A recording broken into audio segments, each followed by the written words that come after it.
$150 instantly in bonus bets with any college basketball bet. Download the DraftKings Sportsbook app. The code is HERD, H-E-R-D. That's only at DraftKings Sportsbook and only with the code HERD, H-E-R-D. The crown is yours. Gambling problem? Call 1-800-GAMBLER or in West Virginia, visit www.1800gambler.net. In New York, call 877-8-HOPE-NY or text HOPE-NY 467-369. In Connecticut, help is available for problem gambling. Call 888-789-7777 or visit ccpg.org. Please play responsibly. On behalf of Boot Hill Casino and Resort in Kansas. 21 plus, age varies by jurisdiction, void in Ontario. Bonus bets expire 168 hours after issuance. See dkng.com/bball for eligibility and deposit restrictions, terms, and responsible gaming resources. For the latest from the world of golf, tune in every Saturday morning from 9 to 11 for the Golf Shop Radio Show, presented by PlayGolfMyrtleBeach.com, the golf capital of the world. Hosts Mark Greenhelge and Matt Blanchard talk golf from tee to green and everything in between. If you like golf, you're going to love Golf Shop Radio. Before you tee up, drop on in. Welcome to the Golf Shop, here on Sports 56, real sports talk. We are Sports 56, WHBQ Memphis, and W253DF Memphis, Flynn Broadcasting Stations. It's time to get up and get your day started. Morant. Oh!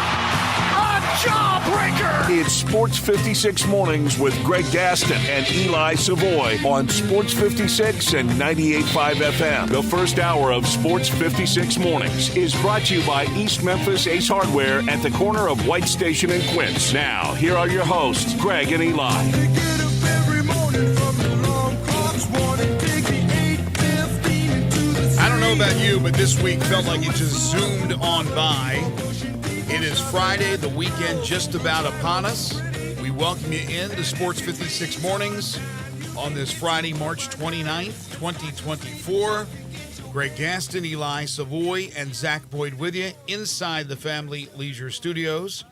Family Leisure, where family and fun come together. They're located at 2120 Whitten Road, just north of I-40. Their spring sale continues with factory direct pricing on swimming pools, spas, patio furniture, and so much more. Check them out this weekend. Family Leisure. Also, if there's something you need, I can guarantee East Memphis Ace Hardware has it for you. If you need something any time of the day, any time of the evening, well, obviously not after they close, but it's East Memphis Ace Hardware. Currently, it's 46 degrees, but it will warm up today to 74 degrees with sunshine. So in other words, a Chamber of Commerce day in store for you on this Friday. Tonight, it'll dip down to about 56, not too shabby, clear skies. And then for your Saturday, it looks to be spectacular. Mostly sunshine, 79 degrees. It'll cloud up on Sunday, although rain is very minimal, at least right now, the chances of rain, 79 for your Sunday. So your Friday and then your weekend looks to be fantastic from a weather standpoint. The sports world, it's spectacular right now. There is a lot going on. The Sweet 16 began yesterday, 4 more games today, and then we'll have the Elite 8 over the weekend before we get to the Final Four. That's for the men. The women will start tonight with their Sweet 16, and they'll be down to their Elite 8 and then their Final Four after Monday.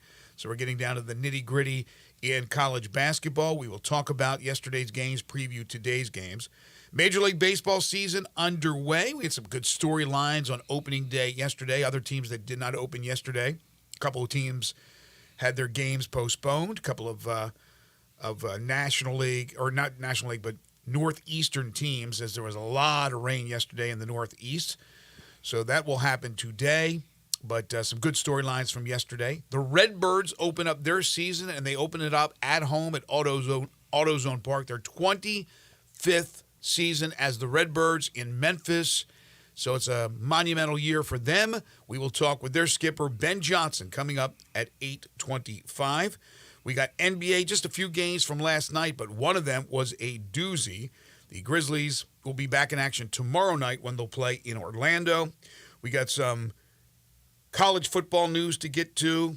Pretty spectacular day yesterday for Blake Watson at the University of Memphis Pro Day. We got a little college baseball to get into. John Varlas will join us in about 20 minutes or so. His weekly visit with us from the Daily Memphian. And then at 9:05, handicapper, storyteller extraordinaire Brandon Lang will join us. If you want to hit us up, you can, starting in our, after John's on with us. So starting in our second hour at the top of the hour, we'd love to hear from you on the Sissy's Log Cabin listener lines at 901-360-8255. Call in or text in. And we'll play 10 in a row before we wrap it up, the game show that has swept the nation. So that's the lineup for today. Busy in the world of sports. Busy time. The UFL will kick off this weekend. So Eli will be on the call of the Showboats. First game on Sunday, they'll play in Houston. And then next Saturday, a week from tomorrow, will be their home opener against San Antonio. So it is a busy time indeed. Good morning to you. Good morning. Love this time of year. Love fall. And then I hate summer. Hate summer for the weather. Other than that, I love summer. Zach, how are you this morning? Hope you had a nice night last night. Doing good. How about you guys? Yeah, doing fantastic. So I felt pretty good, even though I didn't pick them in our pool. I had picked Baylor to beat Clemson. So I really didn't have a dog in the fight yesterday, other than the fact that here on the show, I said to take Clemson, and I felt pretty good about that because I can't trust Arizona. I just can't trust them. I learned my lesson in past brackets. It didn't do me any good this year because other teams burned me. But Arizona, number 2 seed in the West, goes down to the 6th seed Clemson. Clemson, the team that the Memphis Tigers knocked off at FedEx Forum, is into the Elite 8 after a 77-72 win. We had a 1 seed go down in North Carolina. So a pretty epic night last night with the 4 games to kick off Sweet 16 action. Yeah, it was. And what Clemson just continues to play extremely well. They were obviously fantastic here in Memphis in the first 2 rounds, and they continued that last night. They were playing some great basketball. It's a good time to get hot, and they have gotten hot and continue to play well on the defensive end. And now set themselves up with an opportunity against the team they've already beaten this year to make the Final Four. They stayed aggressive last night. Arizona made their runs. Clemson would make some big shots. Down the stretch, when it was still a 1 or a 2 possession game, they didn't try to eat up clock where they made a bad shot at the end of a shot clock situation. They used the clock, but they still ran their offense, and they stayed aggressive. When Arizona pressed in the final minute, they found open guys streaking down the court for layups, buckets, and then the foul. 2 different occasions, you had the great move by Chase Hunter, who hit that big N1. He went for 19.7 rebounds, 5 assists. P.J. Hall did his thing. They just have a well-rounded team. All the pieces that I always talk about that you really need to have success in a team, they have that with that team. I thought when Arizona made their run, they were going to succumb to the pressure of that group of amazing athletes at Arizona, but it wasn't the case. Tommy Lloyd is a good coach, but they have faltered in the tournament since he has taken over, and Clemson survives. Arizona was 5 of, 28 from 3? It was 5 of 28? Yeah, I don't remember what exactly, but I know it was bad. It was bad, and Caleb Love was bad. Yeah, Caleb Love, 0 for 9. That's a rough go for Caleb Love. In a game like that.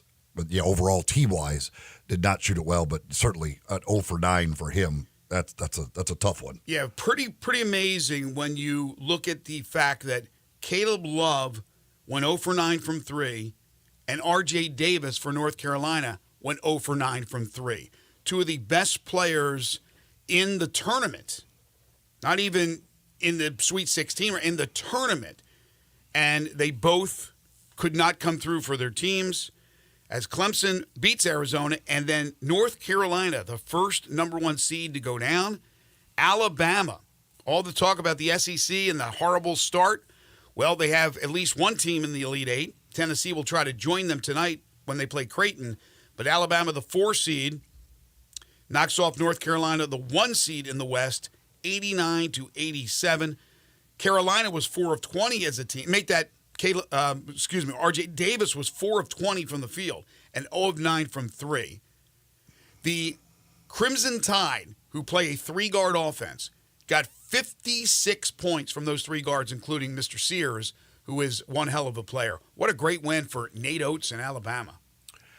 Yeah, really, it's kind of surprising that North Carolina would even be in the game with R.J. Davis having that type of night. Now, the other guys hit threes. As a team, you look at the team percentage, and it's not bad at all. They shot 37%. But for R.J. Davis to go 4 for 20 and 0 for 9 for 3, he did not have a game this year where he did not make a three-pointer.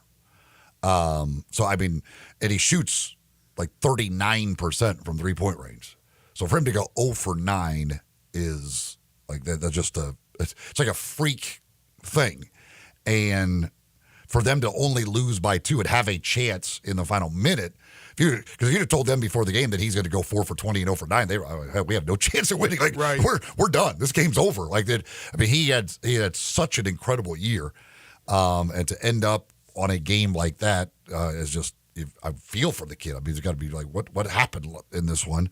That matchup with Sears, you're talking about 2 of the best guards in America, and for him to have a game like that is unfortunate. But Alabama, the Nelson down the stretch, making big play after big play, and it's defensively has been their issue. Whether you can credit their defense or whatever, bottom line is they turned R.J. Davis into got a terrible night out of him, and they turned it into a win and advance. Well, you ain't kidding about Nelson. He went for 24 points. He had 12 rebounds. He had 5 blocks. He got to the free throw line, 13 free throws. Of the 20 they shot, Alabama, he hit 10 of 13. So he got to the free throw line. So he was a problem inside for Carolina, despite Baycott going for 19 points, 12 rebounds for North Carolina. What's pretty amazing to me is the pace that these two teams play at. Alabama had 10 turnovers, and North Carolina had 8. They protect the basketball playing at a frantic pace. No, you got good guards on both sides. Right. Novel concept. And, well, for Alabama, they shoot it so quickly, it's hard to turn it over. Well, true. they tend to just get a shot up before they have a chance to turn it over. But Nate Oates has done an incredible job there at Alabama, and they took their lumps early in the year because they played a brutal schedule, but it's paying off now, and now they got a chance to go to the Final Four. It's funny because going into the tournament when you're trying to fill out your bracket, people will try and find what teams are hot coming in, all this stuff. Both Alabama and Clemson lost 3 of their last 4 games, including their first conference tournament game, and now they're both in the Elite Eight. So and then the other side, Illinois went on the run. They won the Big Ten tournament. Obviously, UConn's been winning games. So there is no rhyme or reason to figuring out the NCAA tournament. So if you think you're like, this is the way, these are the types of teams you got. No, there is no rhyme or reason to it. It is just this. That's what makes it a great event. Because it comes down to a series of one-game things, and you can have a bad night like R.J. Davis goes 0 for 9 from three-point range, which he had not done again all year. Like he makes at least 1 3 in every game all season, goes 0 for 9, and suddenly you're out of the tournament. It'll drive you crazy if you are banging your head against a wall trying to figure out a formula to figure out your bracket each and every year. It's impossible. You're right. It's game to game. And more than likely, a champion, an eventual champion, is going to have one of those games where they struggle but survive, right? Survive and advance. That's the way it is. That's what Tennessee fans are hoping with the Vols. They struggled their last game, but they survived and advanced. We'll see what happens tonight. In the other 2 games, in the East region, Connecticut's pretty good. This just in. You got a breaking news sounder, Zach, you can play. UConn's okay. They win by 30. Over San Diego State. San Diego State does not want to see Connecticut anymore. That's it. They're done. UConn out-rebounded San Diego State, which is a tremendous defensive team, 50-29. And Klingon didn't really have a great game at all, by any stretch of the imagination. They are so loaded with talent. No, their guards were incredible. They're good defensively. They're good offensively. They're just they are a really, really good team. It's gonna take probably an off night by them for somebody to beat them. Those three guards play like that. There's not much you can do. I mean, you got NBA talent. You've got guys who could shoot. You got guys who could certainly defend. I mean, there's not a weakness on that team. And they lost players from last year's national championship team. They had a star-studded lineup last year. Lost players to the NBA, have come back and have another star-studded lineup. It's not that they have all these stars, because we've seen programs who have accumulated stars and have faltered, Kentucky being one of them.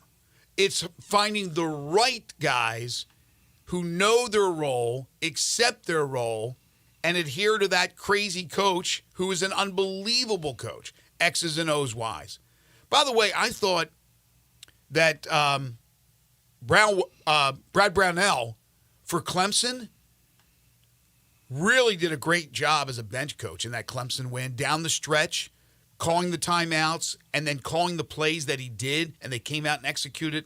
Man, that was really good basketball. All right, the other game, and you had already alluded to it, Illinois beats Iowa State, so a 2 goes down, 72-69. This was a game that you and I both said yesterday, like, I don't know, stay away from that game. Too hard to pick, and it went down to the wire. No surprise.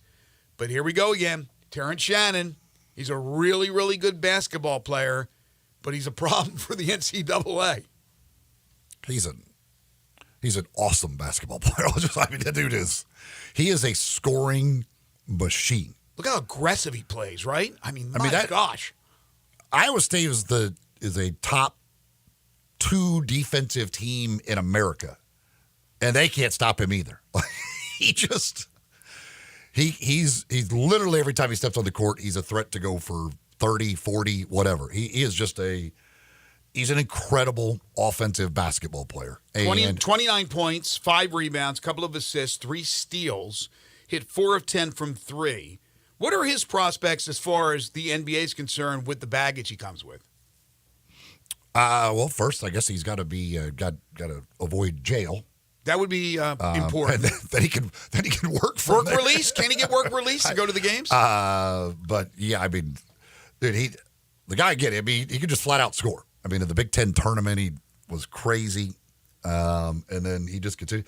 I mean, in Illinois, won this game by shooting and only shot 15 of 29 from the free throw line. I mean, they almost cost themselves the game by not making any free throws. If they could make free throws, they end up winning this game going away. Mm-hmm. But he is just, to see, it'll be interesting to see what UConn can do to him. I mean, again, they are a great defensive team, but Iowa State was a great defensive team. How do they try? Because, I mean, you could, I guess, take the theory of let him get his and just don't let anybody else do anything. But it'll be just to see what he'll be able to do against UConn, because he is a problem for anybody to try and figure out how to guard him. UConn has been installed as an 8.5-point favorite over Illinois in the Elite Eight. Meanwhile, Alabama, a 3.5-point favorite over Clemson, again in their rematch. Tonight, and we'll talk in depth about these games later on in the show, North Carolina State, Marquette a 6.5-point favorite. Gonzaga and Purdue a 5.5-point favorite. Duke and Houston a 4.5-point favorite. Creighton and Tennessee a 2.5-point favorite. And I never saw this, but who had the, I guess, best odds to go out first as a 1 seed? Was it North Carolina? Well, I'm sure it was, as the other 3 have been the 3 dominant teams of college basketball this year. I don't know. I didn't look at everything, but I would assume that North Carolina would have been. Although Houston nearly did. But again, as we talked about, advance and survive, winning that game against Texas A&M in overtime.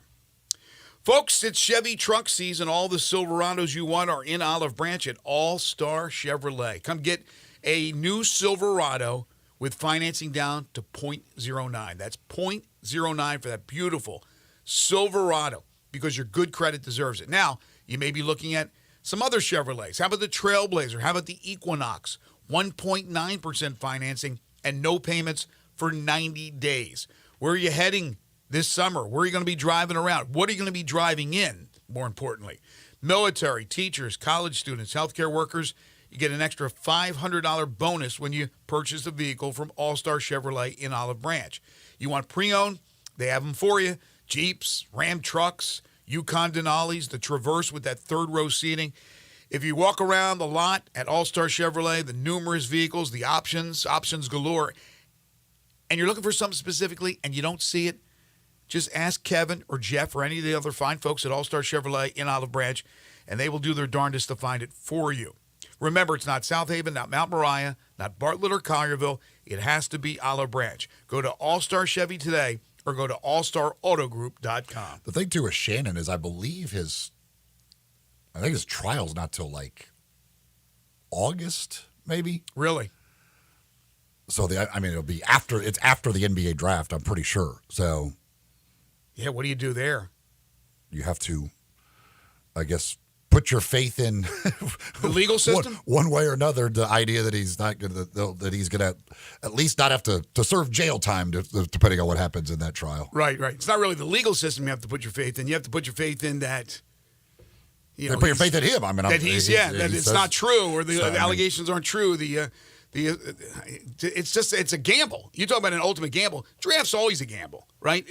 For the most part. But there's a higher percentage of a gamble and a lower percentage of a gamble. This one would be a high percentage gamble to take a shot with him. All right, we'll take a timeout. On the other side, John Varlas will join us in studio from the Daily Memphian. This is Sports 56 Mornings with Greg and Eli on Real Sports Talk, Sports 56 and 98.5 FM. Join the voice of the Tigers, Dave Woloshin, for Wolo and Friends.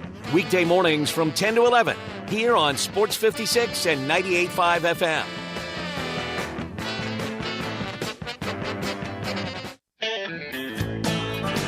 Five Ash Roofing, it's what we do. Roofing and siding, gutters too. We're the pros you can trust to get it done right. Call on us. Five Ash Roofing, the name to know. Five Ash Roofing, the only way to go. Five Ash Roofing, it's what we do.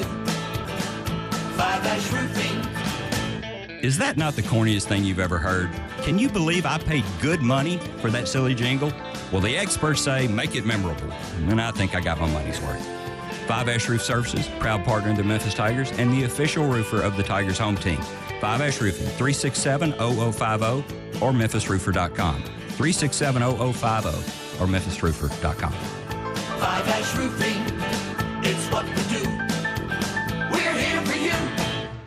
When you think about insurance and you want great value without sacrificing great service, I want you to think one place: the Eflin Insurance and the entire Eflin Insurance team. Matt and his group of professionals will access 10 leading companies to find the right home and auto program that fits your budget and your absolute needs. The Eflin Insurance team, the number 386-GER, 386-4777.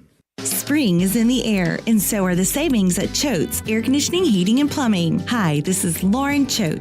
As we welcome clearer skies and brighter days, it's the perfect time to clear up something else: your home's air quality. Right now, for a limited time only, get a free dryer vent cleaning with every air duct cleaning service. Did you know that cleaning your air ducts can not only improve your home's air quality, but also increase your HVAC system's efficiency? Well, it's not just about efficiency. It's about safety and reducing the risk of dryer fires significantly. With Choate's expert technicians, you can rest assured that your air ducts and dryer vents equipment will be cleaned thoroughly, leaving your home safer and your air fresher. All it takes to breathe easier and save? Just one call to Choates. But hurry, this offer won't last forever. Schedule your air duct cleaning service today. Give us a call at 347-8086 or visit us online, choateshvac.com. Choates, let our family serve your family.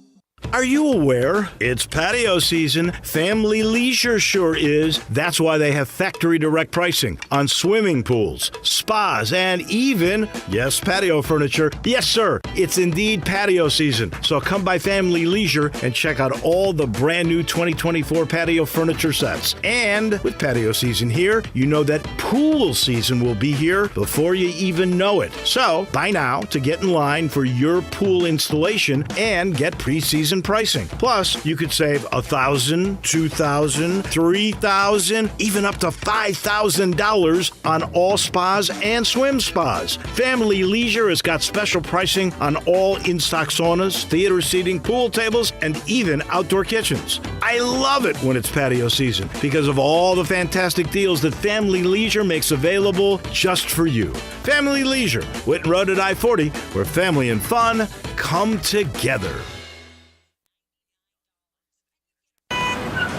Sports 56 traffic. Good morning. Traffic flow still looks pretty good out here on all the major inbound routes. A lot of folks are taking off today, and you can tell traffic is a lot lighter than it normally would be over here on 40 westbound coming past Germantown Parkway, working your way towards Sycamore View Road. Still looks good out of Millington, down 51 as you come through Woodstock. Still holding up right now through South Haven on 55 going northbound, coming up from the south. Weimer's Jewelry, 7525 Highway 64. They want you to know they are your full-service, family-owned jewelry store right here in the Memphis area. Go see them this weekend. I'm Commander Chuck with your on-time traffic. Now back to Sports 56 Mornings on Sports 56 and 98.5 FM. This hour is brought to you by East Memphis Ace Hardware at the corner of White Station and Quince. Here once again, Greg Gaston and Eli Savoy. Happy Friday, everyone. Welcome in. Hour one here on Sports 56 Mornings. Greg Gaston, Eli Savoy, Zach Boyd. And now, time to talk. Before we introduce him. Let me correct something. The Terrence Shannon thing. Okay. There is a preliminary trial on May 10th for that. So theoretically, so that will determine whether it will go forward with the trial if there's probable cause. They could, if they find there's no probable cause, he could have it resolved by the NBA draft. But if they find there is probable cause to go on with a trial, then they would set the trial date, which is probably going to be August, September, but definitely after the NBA draft. So that May 10th date is the huge one for him. Right. And then again, if charges are dropped at any point, then there wouldn't be a case. But I don't believe that that's the road they're going down. Time now for John Varlas. It's time for Greg and Eli's weekly visit with John Varlas of the Daily Memphian. Check out John's prep sports coverage and more at dailymemphian.com. Now, here's John Varlas with Greg and Eli. He is the award-winning Daily Memphian prep reporter, but so much more. He is the Prince of Darkness. He is John Varlas, who joins us each and every Friday. You can follow him on Twitter at John Varlas. He's come in with smoke coming out of his ears. How are you, man? I'm vexed. He is vexed, ladies and gentlemen. I'm not even sure what vexed means. Do we have some Vex music to play? I'm upset. It's frustrated. Do you have to get a booster for being for the Vex? No, you don't need to be vaxxed because you're vexed. Yeah, very upsetting incident last night. So I really got a bone to pick with this anonymous gentleman. We're going anonymous. Yeah, so we'll John Doe, we'll call him. Yeah, we'll call him John. We'll call him John Doe, and I can expand a little bit about that after off the air as well. But so we're at Christian Brothers last night. Really good soccer matchup between the brothers in Houston. Houston, excellent team this year. They win the game. They win the match 3-1. Senior named Clayton Samoji scores all 3 goals. Hat trick hero. Great game. Good interview with Clayton. Good interview with Coach Wolf after the match and Coach Glazer in defeat for Christian Brothers, gracious and helpful as always. So wonderful night at Christian Brothers covering some high school soccer, marred only by a disturbing halftime incident in the Christian Brothers restroom. And Eli, as someone who is covered, Christian Brothers football, that as wonderful as the folks at Christian Brothers are, as fun as it always is to be there, the restrooms are in severe need of upgrading. I would agree with that. Okay, so we'll start with that premise. So we get to halftime of the match, and as you know, at halftime, people tend to stream towards the restroom. And I had to do the same. Stream. I like how you use that term. no pun intended, but yeah. So anyway, so people head to the restroom at halftime, and I was one of them. And when I get to the restroom, I'm really, really heartened by what I see, and it's mostly young men in there, Christian Brothers students, I assume. And I'm really heartened to see the young generation embracing the concept of the bumper urinal. There's the buffer urinal. There's 3 urinals, of course, 1, 2, and 3. Guy on the right's doing his thing. Guy on the left is doing his thing. Middle urinal open. Exactly how it should be. As older folks, sometimes we see things these young people do, and we shake our heads and like, what is this generation coming to? You don't want to see things in the bathroom. Well, yes, but this is the kind of thing that gives you hope for the young generation. It's like, some of these socially positive concepts are being embraced by the younger generation, and I was really heartened. And my turn to come up in the line is next. Stall 1 is being used, stall 3 is being used, stall 2 is open. I'm on deck. I'm getting ready to get up there and do my thing. Guy taps me on the shoulder. Says, "Can I jump in?" He jumps in front of me and takes the center urinal. So now they're all full. And so what happens? The guy on the left leaves, and now I got to go stand next. I got to go stand next to somebody. You see what happens? Do you see what happened there, Greg Gaston? See, here's the thing. But if you're in the center, you're standing next to both of them, aren't you? But that's not the point. He forced me to stand next to somebody when it was working socially perfect as it was by skipping. Was he about to go in his pants? What was going on there? Like, you don't know how much of a... See, I don't... So there's 2 violations here at play, Eli. Number 1, he broke up the again, no pun intended, but he broke up the perfect flow of what was going on in the restroom. And number 2, he honked at me. He honked at me because I wasn't moving fast enough. Did you say okay to him, or did he just I didn't say anything. And he just went ahead? I was stunned. I couldn't speak. I couldn't speak at that point because of such a flagrant violation of something that was working so perfectly. And again, all credit to the young kids in there who were doing it perfectly. They understood without speaking the unspoken rules of the restroom. But this one adult didn't, and ruined the whole thing for everybody. Was he on his cell phone when he tapped you? No. So wait, so they don't have the No. There's no dividers. No dividers. Okay. It's very Wrigley Field. Let's put it that way. It's old school. It's very old school. Is it the one now? Depending on, I guess, which one. Because isn't the one on the right the mini? Yes. No, the one on the left is mini. The one on the left. I know way too much on this. The one on the left, it's not mini. It's just lower. Yeah, no, that's what I'm saying. Yes, it's for smaller. Right. I call it the mini because it's down. Right. It's basically on the ground for smaller individuals. Yeah. So that screws that whole thing up to begin with. You got the mini on that side. Yes. See, here's the thing. Still working perfectly though. Because we've had this discussion before. Again, you don't know what his situation was. Like, he might have really had to go. Well, and he couldn't wait. In fairness, he couldn't have had to go worse than I did. I mean, I had to go too. Sometimes, but how do you know he didn't have to go worse than you? Well, because I had to go pretty bad. I'm just saying. Well, he chose that. He said, "Hey, I don't care. If I have to stand next to somebody, I've got to go. That's my only option." But you see, and I don't think. But I don't think. You see what's going. You see what's going on. If there's a line for the restroom. How many people were in line? I did this. About I'd say about 5 or 6. See, to me, we gotta speed this process. We got to use them all.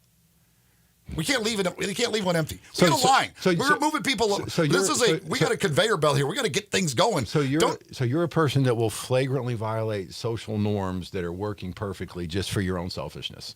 It's not for myself. I'm taking care of the people behind me in line. Like, I want to get this line taken care of. We're at the restroom.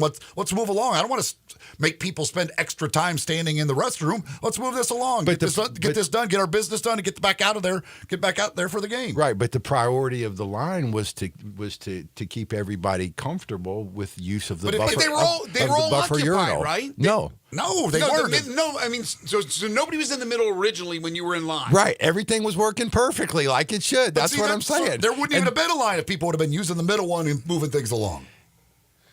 Yeah, I'm with Eli on this, John. I'm sorry. If there's a line, if I go to the bathroom, I don't care where it is. I understand. Certainly, if you go in there, and there's only one person up there, you shouldn't go to the middle one and be right next to them. That's the problem. But yes. I don't agree with just leaving the middle one open when we've got a line of people that want to go to the restroom. We got to move this. We got to move the process along. Well, see, that's the thing. I saw something that was working so beautifully. The unspoken rules were in play. Everybody was doing things, the right way. And then one guy comes in and you're giving the kids of today's generation credit for skipping the middle. Tons of urinal. Credit. It was very heartening. That's the thing. I walked into the bathroom and I said, "My goodness, what is this?" The younger generation understands. They get this. They don't have to be told this. These young Christian brothers, men, the men of tomorrow at CBHS, they understand this intuitively, and it was working out so well. And then. Tap, tap, tap. Okay. See, I think I would have tapped you on the shoulder and been like, "It's open. Go." Yeah. I wouldn't have said, "Can I skip in front of you?" I'd have been like, "Dude, what are you waiting for? See, let's go. Let's get this thing going." I'm with Eli. If you're in there's 3 urinals, you're on the far right. There's nobody using the next 2. And the dude comes in and he goes to the middle one instead of the left one. Even if it's a mini. Yeah, I understand. That's where I get mad. Or your stationary bike, and there's 5 of them, and they go right next to me. I get what you're saying. I get what you're saying. We're addressing 2 different problems. I understand. I understand. I hear Eli, but no, to me, it's just like one of those things. You stage fright? Stage fright? Yeah. It depends on the environment. I mean, I don't. See, I wish all bathrooms in those would just put the dividers up, but it's like Grizzlies games don't have a lot of the big public restrooms gotta love Buc-ee's. Just don't have Buc-ee's. If everybody went the Buc-ee's route. Buc-ee's, my God, what a place that is. It's heaven. Oh, it is. It's heaven where you can do your duty. It is incredible. I mean, you go to the restroom at, say, like Walgreens, which probably doesn't have a highly trafficked restroom. Probably dirty too. Right. As I was going to say, it looks like a cage at the zoo where where the hyenas are wandering around or whatever. It looks like the floor of a cage in a zoo. You go to Buc-ee's where literally hundreds of people are shuttling through there every single hour without fail, constantly. Hours and hours a day. It's pristine. Buc-ee's they take pride in their bathrooms. Buc-ee's is incredible, and that Greg Gaston is why I think that's why they can afford to pay 6 figures for a lot of their employees. Have you seen the signs at Buc-ee's? Incredible. Right. They're advertising jobs like shift leaders, like 6 figures, like manager. They pay incredible amount of money, but when they do that, they get good people, and that's why they have pristine restrooms. It is incredible. I'd never miss a chance to go to Buc-ee's, and I'm glad you're Team Buc-ee's. That is. I've never been to one. So. I've heard it's good, but I've never been to one. It's great. Don't know when I'll ever be to one. I've been to 3. I've been to the one on the way down to Orange Beach in Foley, Alabama. I've been to the one outside of exit 407 there, where you head down to Gatlinburg and Pigeon Forge there, and that's the world's biggest one, by the way. And then there's the one in exit 320 on I-40 in Crossville. Very good Buc-ee's as well. Can we turn the Mid-South Coliseum into a Buc-ee's? I actually think that stretch of land between Jackson and Memphis, where there's not a lot going on out there. Once you get past Jackson, that would be a perfect location for a Buc-ee's. I've always said West Memphis makes a lot of sense. There's so much traffic there. It does too. That does too. There's good locations. But the Coliseum, you hate the Coliseum, don't you? I do. I just wanted to we did the Pyramid Bass Pro Shops. We have now we have the biggest Bass Pro Shops. We can have the biggest Buc-ee's. Yeah, I would assume that would take over that other one as the biggest Buc-ee's in the. If we went Mid-South Coliseum, that would have to be the biggest Buc-ee's. The one in Coliseum. The one in there when you're heading towards Pigeon Forge and Gatlinburg. It's huge. It is really, really freaking big. But no, the Coliseum. I mean, we all love the Coliseum. I don't understand these Save the Coliseum people. I really don't. I've been to the Coliseum as much as anybody. Had great fun there. Lots of great games. Lots of great memories. I've been to the real Coliseum, baby, in Rome. You have? Yes. That's wonderful.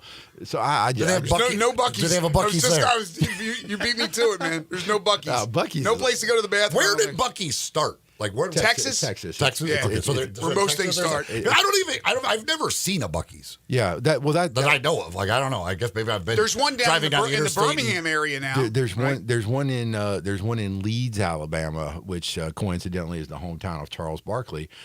So there's one in Leeds too. There's a bunch in Texas.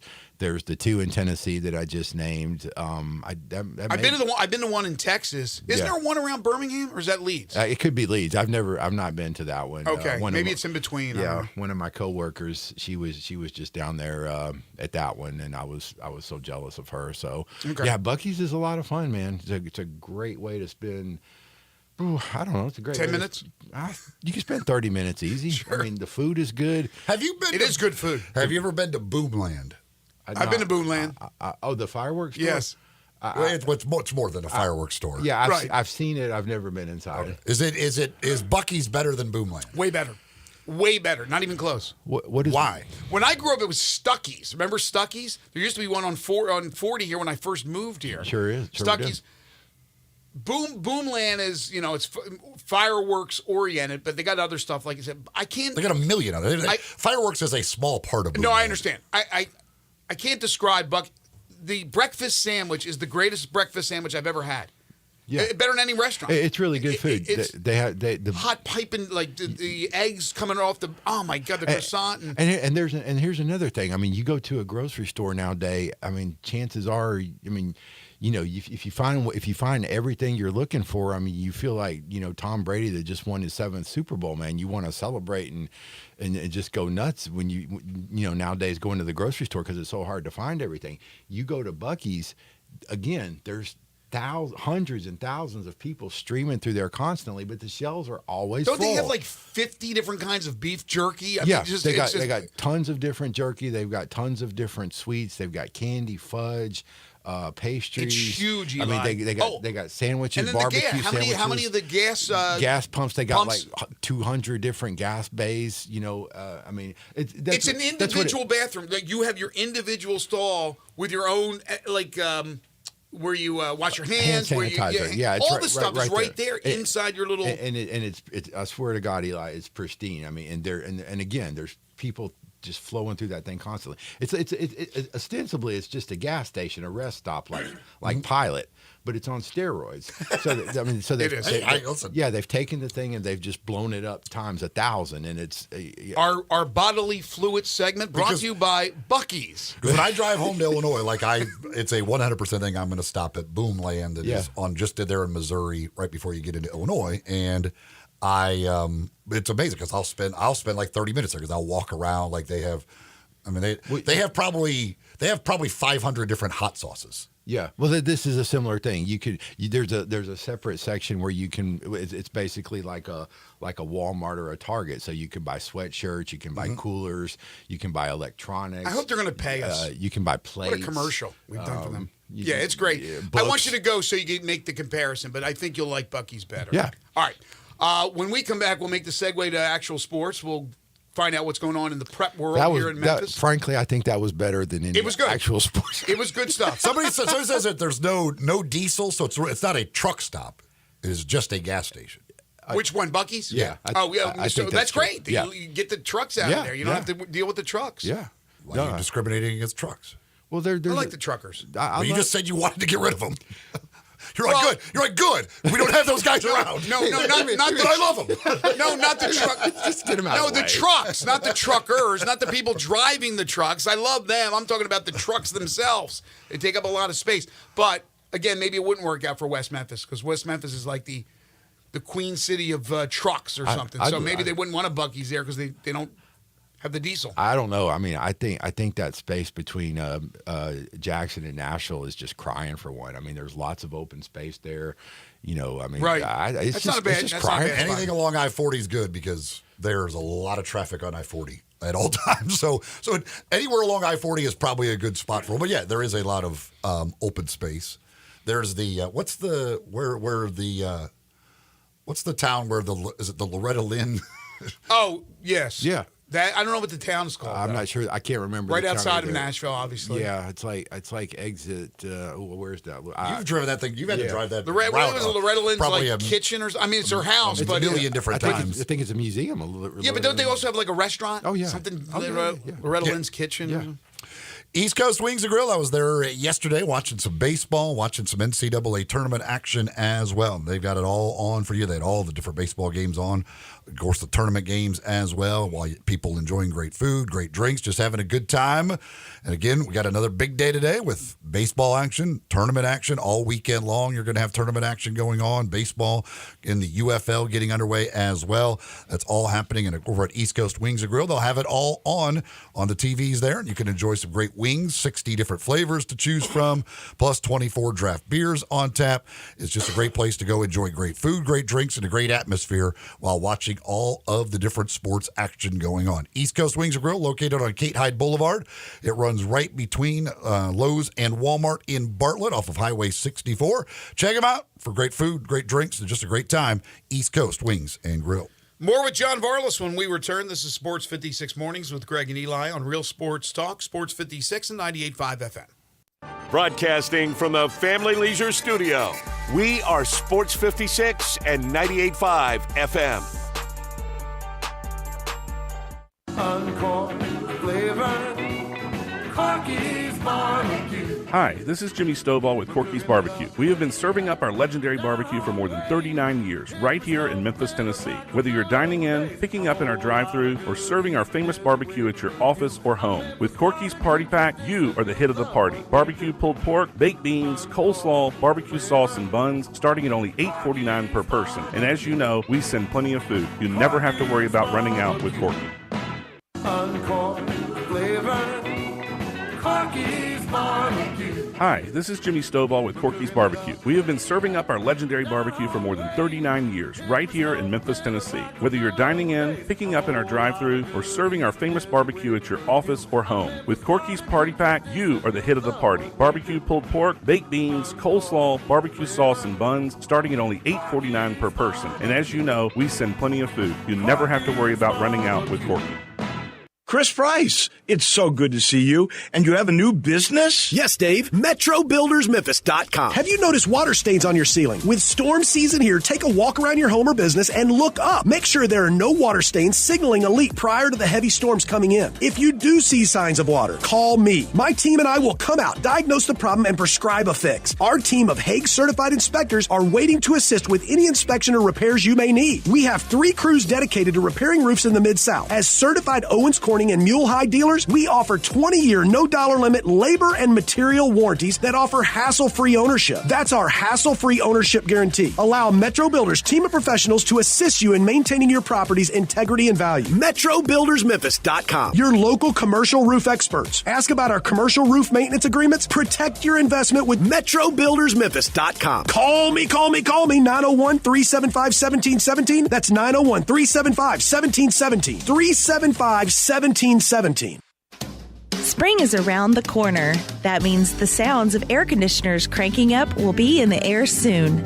Hi, this is Lauren Choate with Choate's Air Conditioning, Heating, and Plumbing. This month only, receive $1,000 off the purchase of a new Carrier AC unit. No gimmicks, just $1,000 off for the Choate's Early Bird Carrier AC Special. If your AC is in good shape, call us to get your $60 20-point AC tune-up to get your AC cleaned and ready for the warm seasons ahead. Choate's is here for all your cooling, heating, plumbing, air duct cleaning, and commercial needs. Call us today at 347-8086 to take advantage of these early bird specials. Or to schedule online, visit ChoatesHVAC.com. So turn to the experts with Choates. And remember, let our family serve your family. Is your wife asking you to stop eating junk food? Well, we have you covered at Humdinger's. It's quick and it's healthy, and most important, it tastes amazing. With many choices from salmon salad to rainbow trout and grilled asparagus. Come visit us for lunch at Humdinger's, 6300 Poplar Avenue. So good, Coach Penny eats with us weekly. Don't forget, Humdinger's offers full-service catering for weddings, social events, or your corporate lunches. You can call 901-260-8292 to find out more.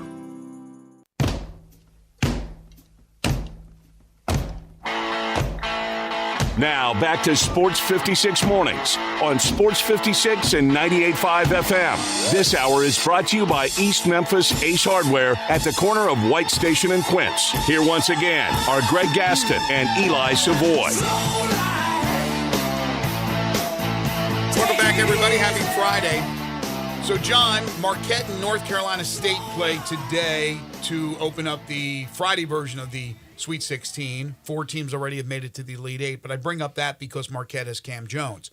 Cam Jones, when he was at ECS, was he under the radar? Was he much heralded? I don't remember. I mean, I remember the guy's name, but I don't remember, like, all the big blue bloods going after him.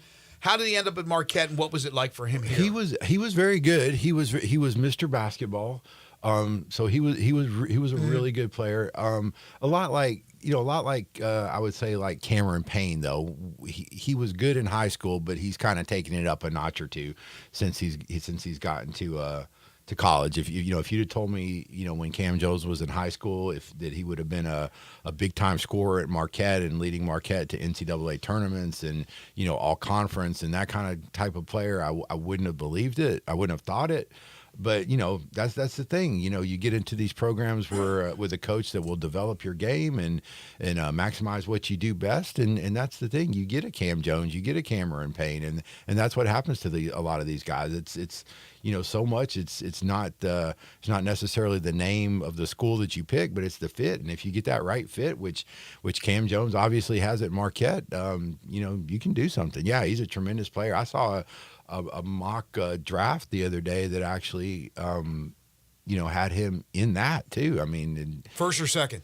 Second, but I mean, but just to get a chance to, sure. Even be in an NBA type of conversation. I mean, even if you're on like a two-way or a G League kind of situation. I mean, that's incredible. I mean, you're an incredible basketball player if you do that. So yeah, I'll be rooting for Cam Jones tonight. I really like the as a recovering big guy myself, I really like the DJ Burns experience there at North Carolina State. He's fun, but I'll be definitely rooting for Cam Jones and the are they the Warriors? They're not the Warriors. Golden anymore. Eagles. The Golden Eagles.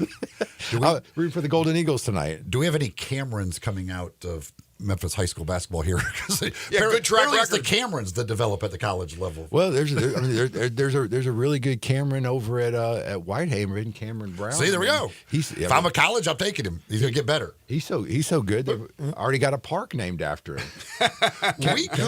Cameron Brown Park in Very Georgetown. nice. That's what I thought of when you said that. We could have possibly, because there are some mock drafts that have Matthew Morrell also like at late second round. Yeah. We could theoretically have 2 Memphis kids drafted in the NBA this year. Yeah, no, and yeah, Matthew Morrell, he's always been quality down there at Ole Miss. He's had a really good career. I mean, that's the thing. It's just so much fit and getting in a program that's gonna develop you and maximize what you can do. It really is. We also have tonight the last game, Creighton and Tennessee. Oh yeah, and of course Tennessee being a state team here in the Volunteer State, but Creighton having a lot of connections to the Mid-South and to Memphis specifically. Yeah, there's an assistant coach connection, and I'm not sure the name, so I don't want to get for that. Creighton. For Creighton, you talking about Derek Kellogg? Yeah, that was it. Yeah, and Ryan Miller. Right, that's it. I just couldn't remember the names. Yeah, so I didn't want to mention them and mess them up. But and then 3 players. 3 players. Yeah, of course,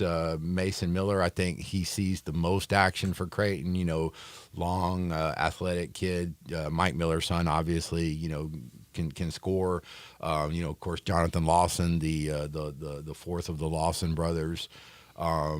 transferred to Creighton from Memphis. And then, Big Brock Weiss, 6'10". I don't think he sees much minutes for them, but he's on the roster as well. And so, yeah, lots of Memphis ties with Creighton. I mean, all those guys I mentioned, really good guys. I'll be rooting for them as well. That's the thing when you cover high school sports and these kids get on into college and stuff, you kind of don't tend to root for teams as much as you root for individuals and stories and people So I'd love to see Cam Jones do well. I'd love to see the Creighton kids do well, because I covered them. That kind of thing. It makes it fun, and it kind of takes the stress out of it because you don't have to worry about teams and brackets necessarily. It is funny that you got Creighton versus Tennessee, and it's Creighton that has all the Memphis connections. Yeah.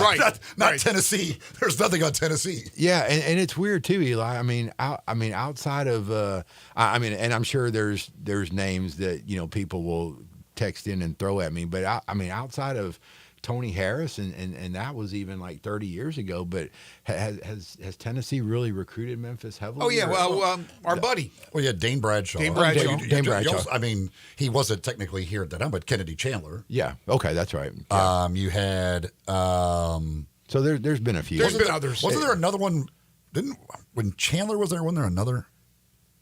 I don't know. There was another Memphian on that team. There's been a number of football players, obviously, from the area. Yeah, it just doesn't. But I think basketball. It just doesn't seem like it's as many as it could have been throughout the years. Football, they've had a ton. Football, they've had a ton. But no, I mean, it's interesting how recruiting goes. Well, I wonder if Barnes, and I know the roster in front of me, are any of the kids that he has on the team from Tennessee? Ooh, I'd have to look at the roster too. It seems like Barnes recruits more nationally. Speaking of Tennessee, Greg, and basketball kids from Tennessee, man, your Terps got a really good player. I'm telling you now, this Jacoby Gillespie. Oh, really? Yeah. He is an excellent player. I said when he went into the transfer portal, I said I wish Memphis would go after him. I don't know if they did.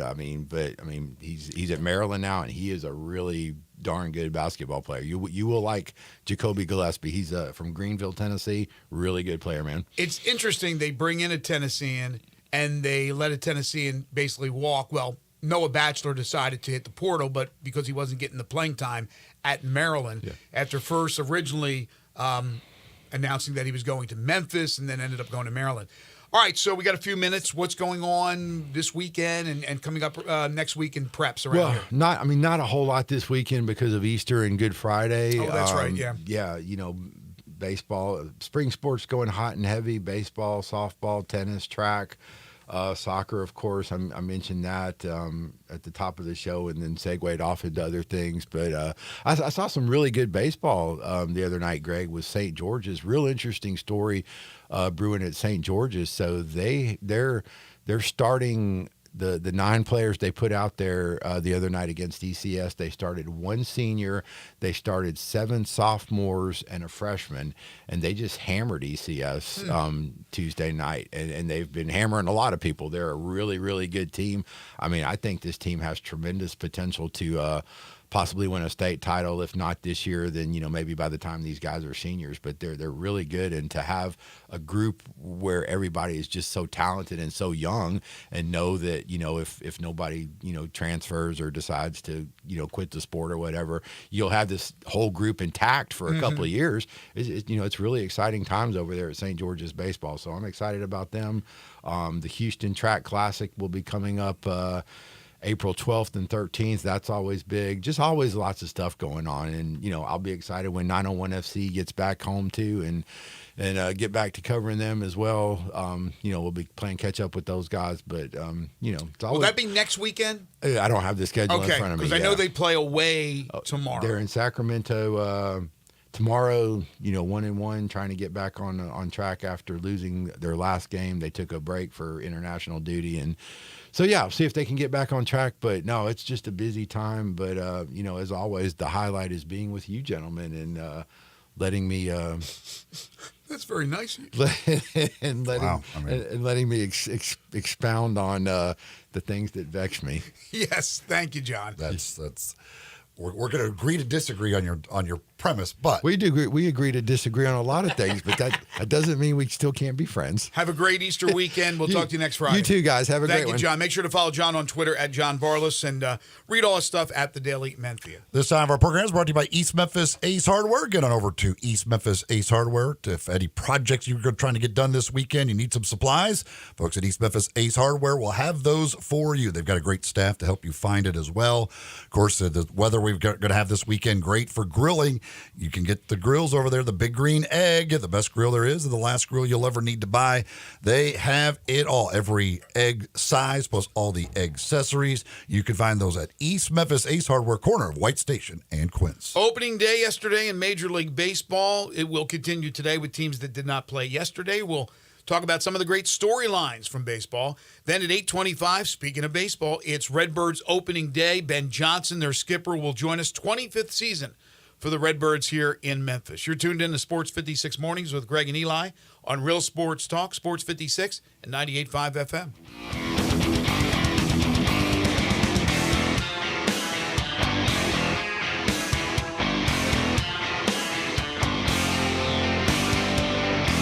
A new era in public safety begins with you. Be the change you want to see. Join us for the Memphis Police Department Hiring Expo on Saturday, March 30th, 2024, from 11 a.m. to 3 p.m. at 170 North Main Street downtown. We will take applications, perform basic testing, and interview candidates on site. Salary starts at $54,611, increasing to $72,000 after 3 years. Free parking will be located at Poplar Avenue and Front Street. For more information or details, visit joinmpd.com. You or someone you know or care about has dealt with a difficult divorce. When facing divorce, you need the attorneys at Rice Law. Nick and Larry Rice lead the firm with 3 generations and 7 decades of experience. Located in Memphis, serving the entire state of Tennessee and North Mississippi. Rice Law is who you need to call. Simple or difficult divorce, they know how to handle it. Call Rice Law at 901-526-6701, or for more information, visit them at aboutdivorce.com. That's aboutdivorce.com. Hi, this is Troy Fiveash, owner of Fiveash Roof Services. If you need a new roof for your home or business, we hope to hear from you and will work hard to earn your business. We are experts and certified in residential and commercial roofing, siding, and gutter installation. I have been serving the Memphis area for over 20 years, and now with 2 of my sons working with me, we plan to be here for years to come. So if you need a roof, please give us a call. On a personal note, what a great time it is to be a Memphis sports fan. With the Grizzlies and the Redbirds and 901 FC, not to mention Tigers football and basketball, it's going to be a fun year. Thanks to Coach Silverfield and Coach Hardaway and their staffs for their dedication to the student and athletes, the University of Memphis, the City of Memphis, and us fans. Five Ash Roof Services, a proud partner of the Memphis Tigers and the official roofer of the Tigers home team. Five Ash Roofing, fair, honest, and ethical. 367-0050 or memphisroofer.com. 367-0050 or memphisroofer.com. Five Ash Roofing, it's what we do. We're here for you. All 650 acquisition fee, 30,000 miles per year, 20 cents excess mileage. Forte RE72, 39.85, MSRP 22,320. Sportage R7, 24.7640, MSRP 29,635. Telluride RG 49.9963, MSRP 41,005. Includes all rebates and incentives. Must finance through Hyundai. Excludes tax on license with approved credit. See dealer for complete details. Offer valid through 4/1/2024. Dealer stock only. Hey, it's my man Jeff Allen bringing sweet deals from Gossett Kia South Mount Moriah. Hey, Randy, I've got a 2024 Kia Forte LXS that gets 41 MPG highway, and you can hit the road for just $219 a month. That's awesome. What else you got? 2024 Kia Sportage LX, $289 a month. Both 36-month lease and $34.99 due at signing. Or go big in a 2024 Kia Telluride S all-wheel drive, $429 a month. 36-month lease and $39.99 due at signing. Plus, get peace of mind with the 10-year, 100,000-mile powertrain limited warranty. So whether you live in Horn Lake, South Haven, Olive Branch, or Memphis, you'll be happy at Gossett Kia on Mount Moriah. We're online 24/7, KiaMountMoriah.com. We are Sports 56, WHBQ Memphis, and W253DF Memphis, Flynn Broadcasting Stations. Sports 56 traffic. Good morning. Traffic on the interstate. It has been a lot lighter than normal. A lot of folks are off today. They are finishing up an accident at Mendenhall just north of Shelby. We also have a crash out here in the last few minutes. One vehicle overturned. It's going to be on Morning Sun right near Grove. Again, try to avoid that area there at Morning Sun Road at Grove Road on that vehicle that has flipped. Weimer's Jewelry, 7525 Highway 64 is your full-service family-owned jewelry store right here in the Memphis area. I'm Commander Chuck with your on-time traffic.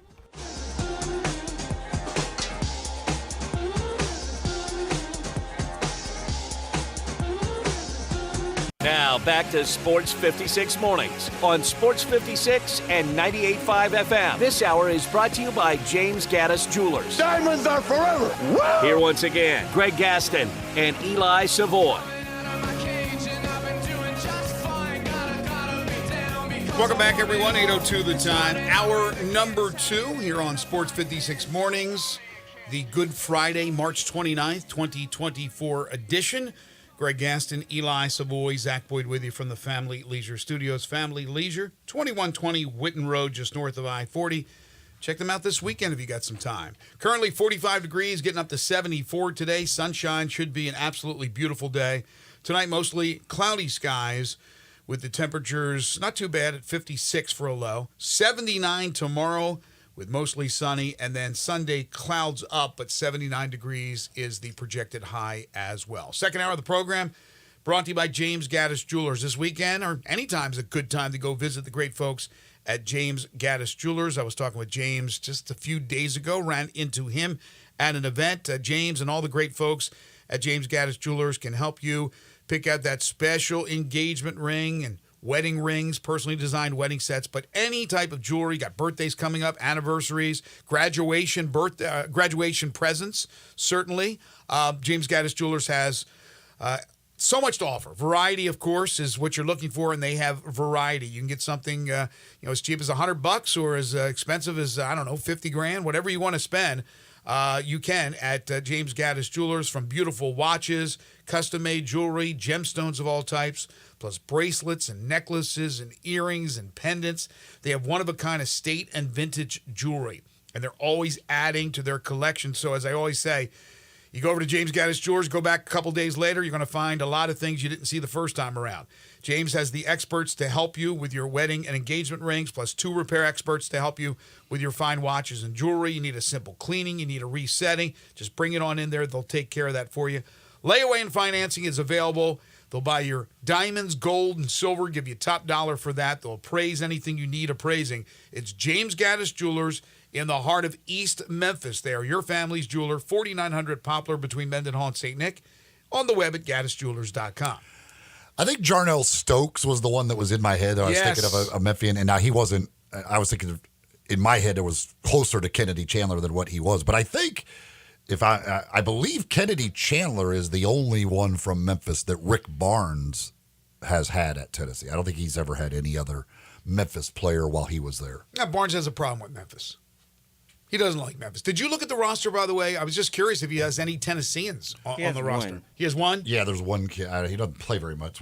But most of the stars are not from. Yeah, he goes out but there. But through the years, he's had a lot of Tennessee guys. He's had Nashville. He's had Sure. He's had plenty of Tennessee guys, but I think Kennedy is the only Memphian that he's had. And Jarnell, who has been a frequent guest of ours over the years, now into producing movies and that type of stuff. I'll need to catch up with Jarnell and get him on the show here sooner than later. All right, so we were talking in the first hour a lot about the Sweet 16 action from yesterday. 4 games, 4 more games tonight. Now let's get into baseball, because baseball is underway. Yesterday was opening day. There'll be more games today. The Redbirds will open up their season tonight. Make that this afternoon against Charlotte at AutoZone Park. If you're planning on going out again, it's an afternoon game. There are a lot of folks that are off today and off on Monday, a 4-day weekend because of Easter. Today is Good Friday, so a lot of folks will get on out and watch the Redbirds today. The weather's absolutely beautiful for that, and we'll have Ben Johnson, their head coach, joining us in about, 15, 20 minutes. But yesterday in the big leagues, my Phillies were postponed until today, so hopefully they'll be able to go today. Bad weather in the Northeast, but your Cubs opened up, and unfortunately, they gave one away to the defending champions. Rangers get a run in the 9th and a run in the 10th and beat your Cubbies 4-3. Yeah, it could be a rough year for the bullpen of the Cubbies. They didn't exactly do much to try and shore up their bullpen in the offseason. And although Albert Alzolay, who was really good last year as the closer, gave up the home run in the 9th to tie it up. And so that he was considered maybe the strength of the bullpen coming in, and he's the guy that gave up the home run. So Cubs got a break anyway on they took the lead on a weird play which was really a foul tip, but the umpire said that they did not tip it. Called it a wild pitch, and the Cubs scored the go-ahead run in there, and apparently the baseball gods got angry with him. So a good night for the World Series champions from a year ago, and a good night for the runner-ups from last year, and that's the Arizona Diamondbacks. They open up with a 16-1 thrashing of the Rockies. Game 1 of the year. Game 1. First game, they scored 14 runs in the 3rd inning. Yeah, 14 runs on 13 hits in the inning. And you talk about a merry-go-round. Because there was not a home run hit in the inning. It was just single and double to death. It was looking at the play-by-play from that inning is just amazing. Just single, double, single, double, single, double, single, double. I was like, my gosh, that's a rough one. I went through that calling a softball game on Sunday in which Florida Atlantic scored 14 in the first inning against Memphis. Same deal, single, double, walk, single, double. But that's collegiate women's softball. That is not Major League Baseball. For the Rockies on opening day to give up a 14-run inning, that's just crazy. Well, this just into Rockies are not good. Not good at all. It's going to be in that division, especially. Going to be a long year for the old Colorado Rockies. But you know who's good? The Los Angeles Dodgers. And by the way, got to get the pitcher, but it's tough to recover. Takes a little while. Anthony Molina. The ERA at 162. It's got to go down, right? After one, it takes a while to get that one to come down when you got the 162 ERA after game 1. Jeez. Well, go out there and he was he the starter? Yeah. No, he was the reliever that came in. He came in the inning. He gave up 6 runs in a third of an inning. Jeez. Freeland ended up giving up 10 runs, but he did pitch 2 1/3 innings. Freeland's going to have to throw a no-hitter his next game. So, again, speaking of teams that are good, Dodgers. Dodgers open up their series with the Cardinals, 4-game set. They win 7-1. Dodgers have already played 2 games in the Seoul series in Seoul, South Korea, where they split 2 with the Padres, so they're now 2-1. 7-1. Miles Michaelis, the starter for the Cardinals, gives up 5 runs in 4 1/3 innings.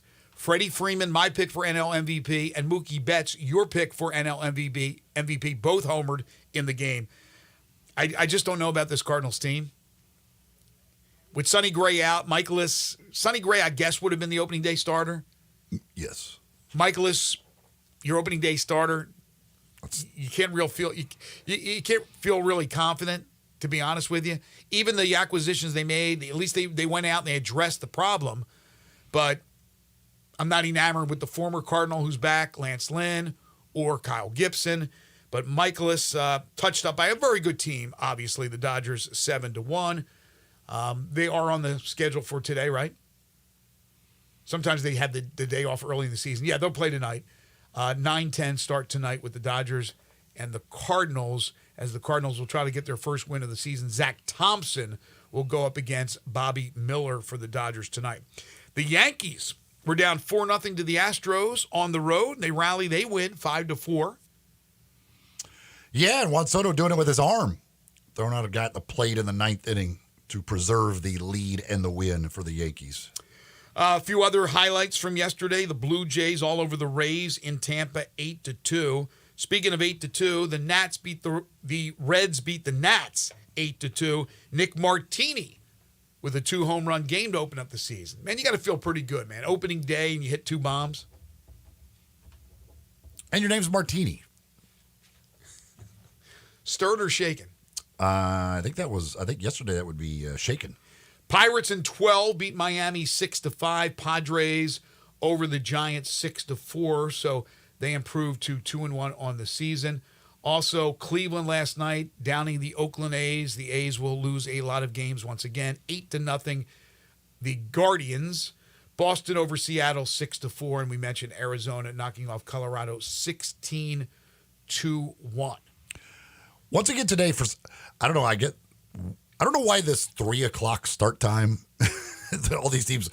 Yesterday there were 8 games at 3:10. Today there are 7 games at either 3:05 or 3:10. 3:00 is the sweet spot apparently for these teams as far as starting times are concerned. Couple of other notes from yesterday in the opening day of Major League Baseball. Tyler O'Neill, who's now with the Red Sox, the former Cardinal, hit a home run in his record 5th straight opening day. How about that? Something about the opening day with Tyler O'Neill. Yesterday, again, 5 straight. Nelson Cruz signs a 1-day deal to retire with the Mariners, which makes sense. Spent the bulk of his career with the Mariners. Did you see Shohei Ohtani yesterday with the double, and he went for 3, but there was a runner on third base? I did not see it happen, but I saw like the highlight of it or low light of it, whatever you want to call it. Yeah, so I had to tweet out that, he's just not used to having base runners on when he played all those years with the Angels. Trout would hit a home run. Nobody else would reach base. And then he would have no problems taking 3 because there's no other runner to impede that.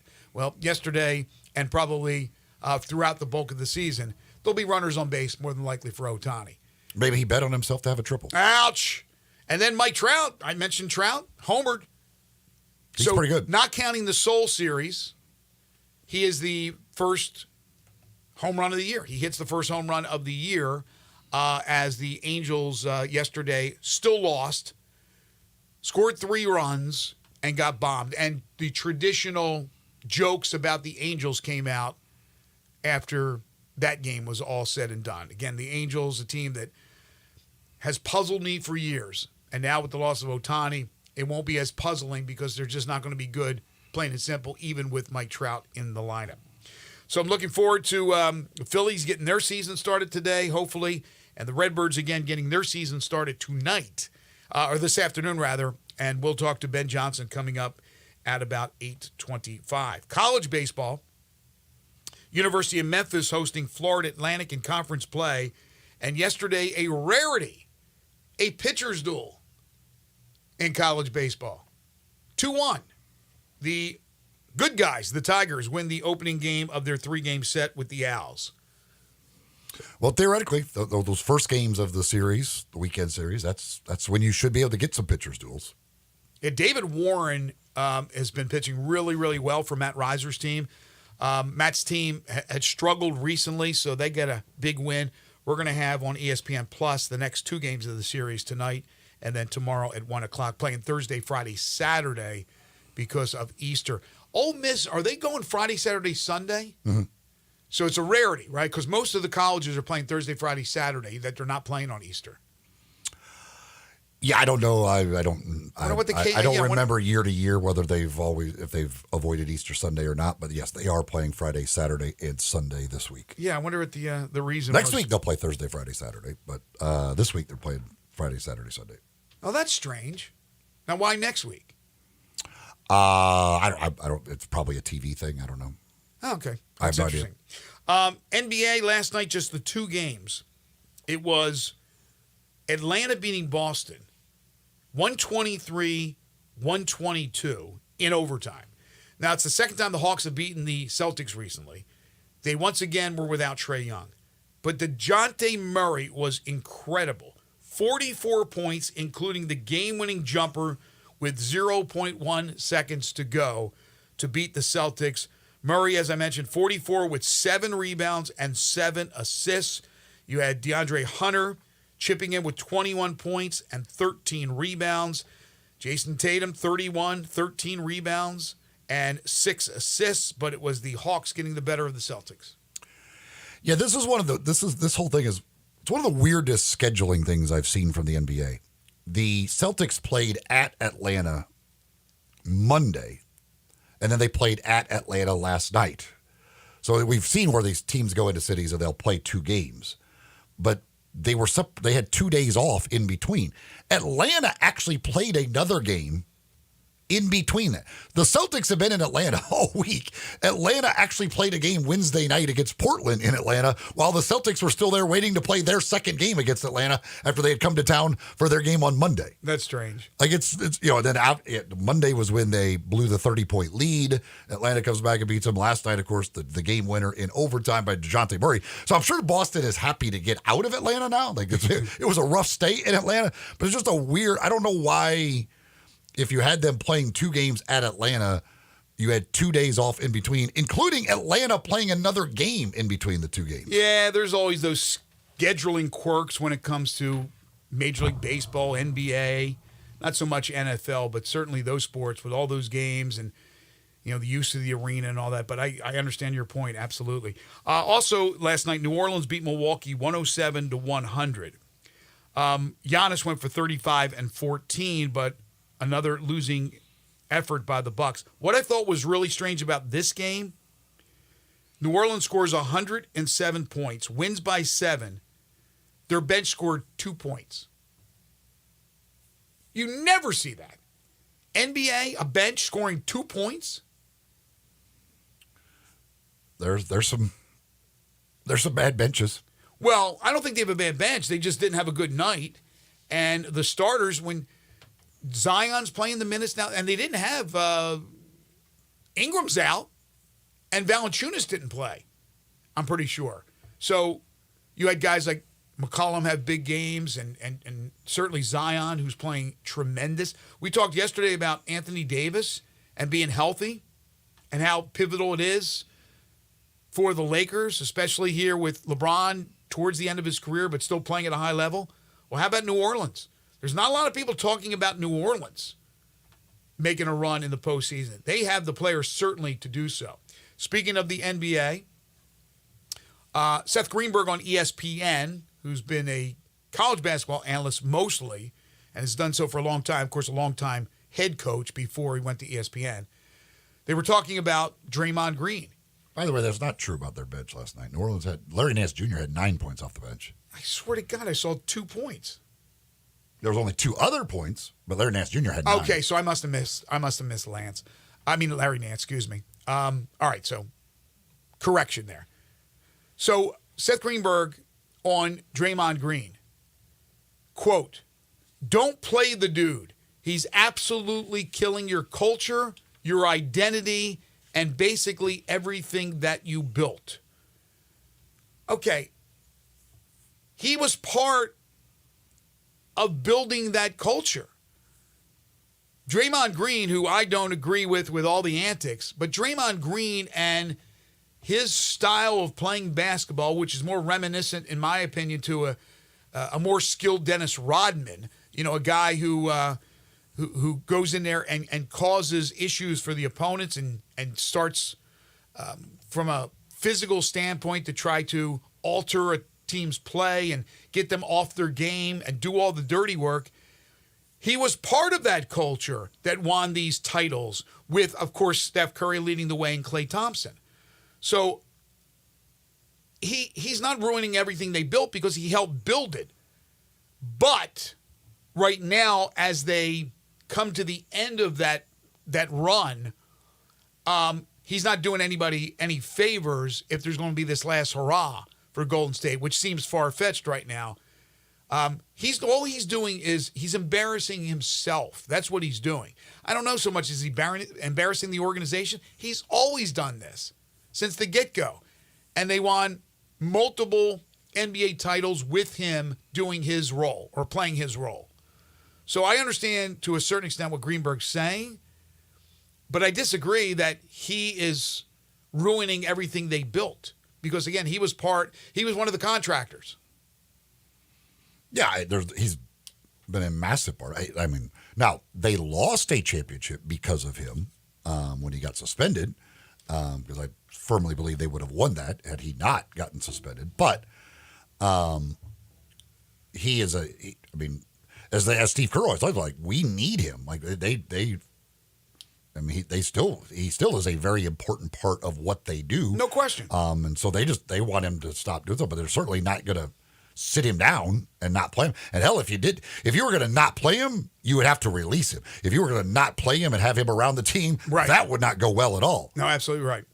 Easter is Sunday, folks, and you want to help out the Easter Bunny? Go to Dinstall's. Go to Dinstall's for all their fine chocolates and candies, from coconut nest to marshmallow eggs to chocolate rabbits to the award-winning fudge sucker, plus all the other traditional favorites like the cashew crunch, the chocolate-covered strawberries, and other fruits.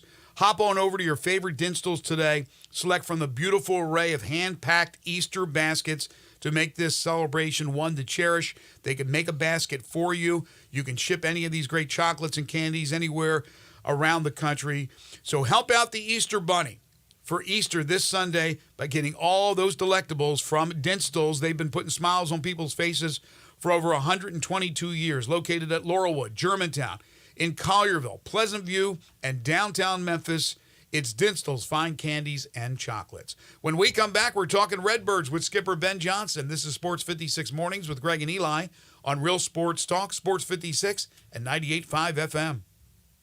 Broadcasting from the Family Leisure Studio, we are Sports 56 and 98.5 FM. Hey, what's up, everybody? This is your buddy Johnny Radio. I'm here with Mark, the owner of Dyer's, out in Collierville's historic town square, where they've been cooking up them burgers since 1912, the old-fashioned way. Mark, what's going on in life? I see you got your 4 kids with you. What do they love about Dyer's? Man, they love everything about Dyer's. They love all the great food that we serve, and they really like eating our good food and watching some of their favorite sports. Braden, what do you like at Dyer's? I like a bacon burger with fries, a milkshake, and with a Tigers game in the background. Carter, who's your favorite football team? The Carolina Panthers, and just with some macaroni with that sounds amazing. My man Beckham, what's your favorite food over at Dyer's? We like the double cheeseburgers. Kinley, what is your favorite dish over at Dyer's? Daddy's cheeseburgers and the Dallas Cowboys game in the background. Just remember, everybody, bring your family, bring your friends, bring your team out and eat at our place. So head on over to Dyer's in Collierville's historic town square. Guns, guns, and more guns. Over 700 firearms in stock. Home defense guns, old guns, new guns, used guns, big guns, little guns. Every gun you can think of, Classic Arms has them. All brands like Glock, Sig, Colt, Ruger, Smith & Wesson, Browning, Beretta, Benelli, Remington, Winchester, and more. Guaranteed lowest prices in town. Only gun importer in the Mid-South. Free gun inspections and appraisals and free bore sighting for the upcoming deer season. Shop online at ClassicArmsOfMemphis.com or visit Classic Arms at 1740 Germantown Parkway behind Corky's Barbecue in Cordova. Chris Price, it's so good to see you. And you have a new business? Yes, Dave. MetroBuildersMemphis.com. Have you noticed water stains on your ceiling? With storm season here, take a walk around your home or business and look up. Make sure there are no water stains signaling a leak prior to the heavy storms coming in. If you do see signs of water, call me. My team and I will come out, diagnose the problem, and prescribe a fix. Our team of Hague-certified inspectors are waiting to assist with any inspection or repairs you may need. We have 3 crews dedicated to repairing roofs in the Mid-South. As certified Owens Corning and Mule High dealers, we offer 20-year, no-dollar limit labor and material warranties that offer hassle-free ownership. That's our hassle-free ownership guarantee. Allow Metro Builders team of professionals to assist you in maintaining your property's integrity and value. MetroBuildersMemphis.com. Your local commercial roof experts. Ask about our commercial roof maintenance agreements. Protect your investment with MetroBuildersMemphis.com. Call me, 901-375-1717. That's 901-375-1717. 375-1717.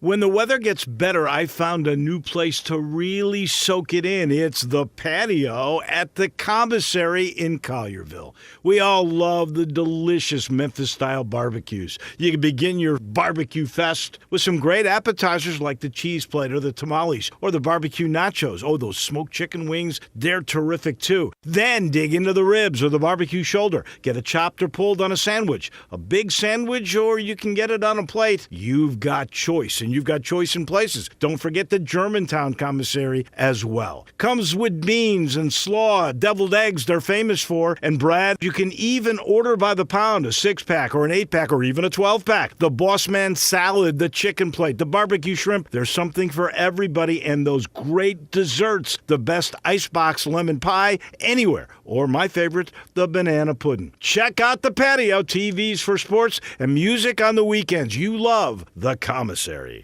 This Sports 56 traffic report is brought to you by Luttrell Building. They keep you moving. Sports 56 traffic. Good morning. EMS was on the scene of a call here in the Midtown area a few minutes ago on southbound on 240 right at South Parkway. It looks like they're clearing up here in the next few minutes. A car overturned earlier at Morning Sun right near Grove Road. Also, they were in the process of finishing up an accident on Mill Branch at Winchester. That should be out of there hopefully sooner than later. Not bad, actually, on the major interstate routes out here as far as lane blockage, just a lot of radar. 24/7 reliable crane and rigging services right here in Memphis. It's Tomahawk Crane and Rigging. I'm Commander Chuck with your on-time traffic.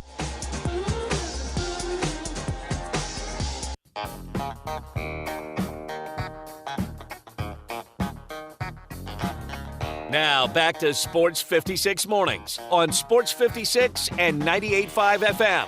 This hour is brought to you by James Gaddis Jewelers. Don't you just love it? Here once again, Greg Gaston and Eli Savoy.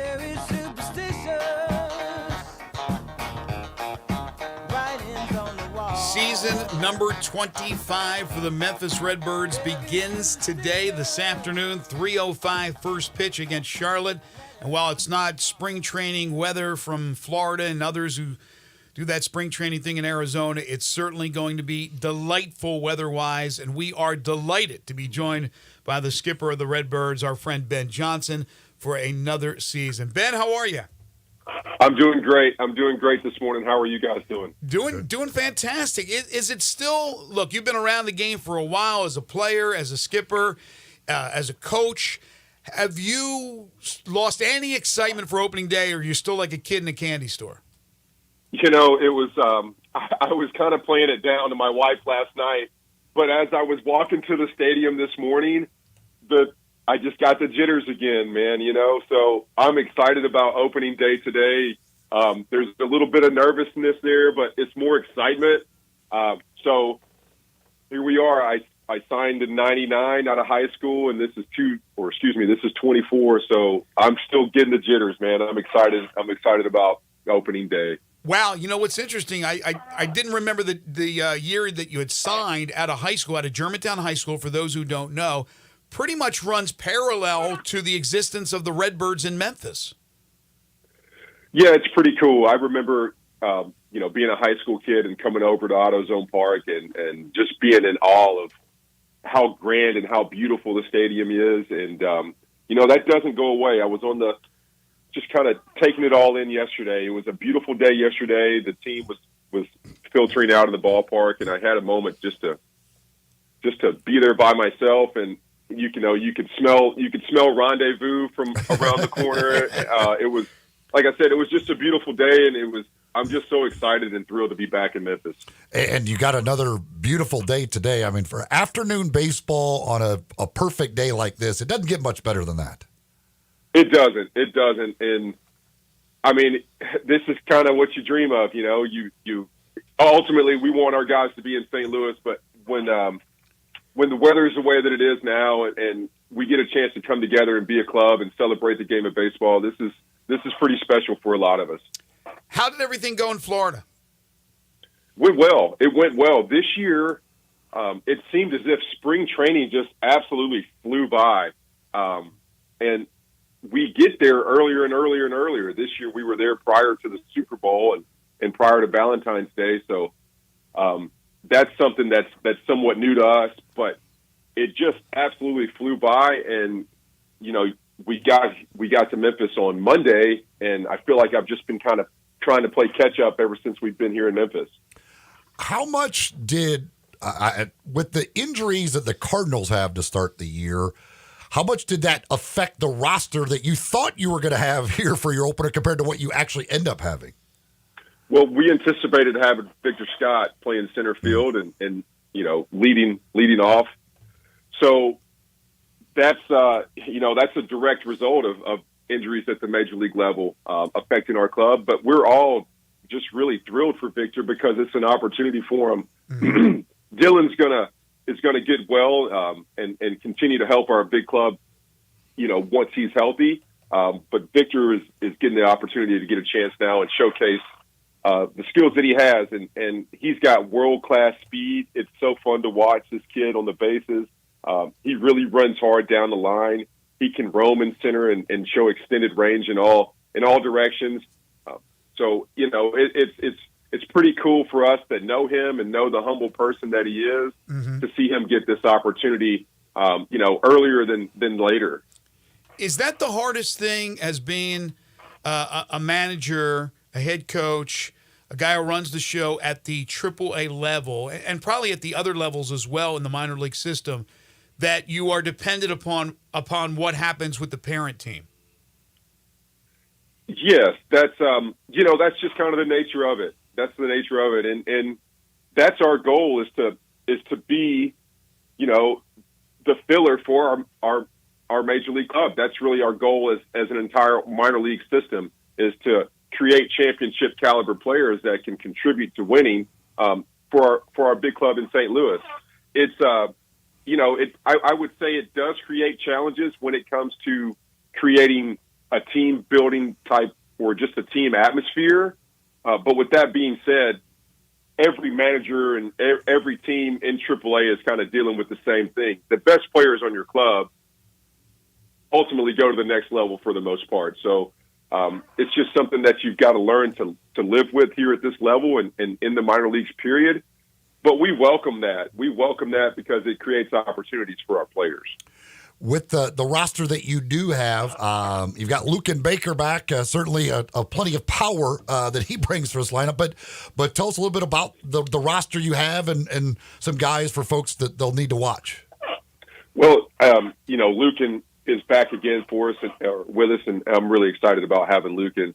What a year he had last year, and I was so proud of the work ethic that he put in, day out. The days that he didn't want to work, he still showed up and worked like a professional.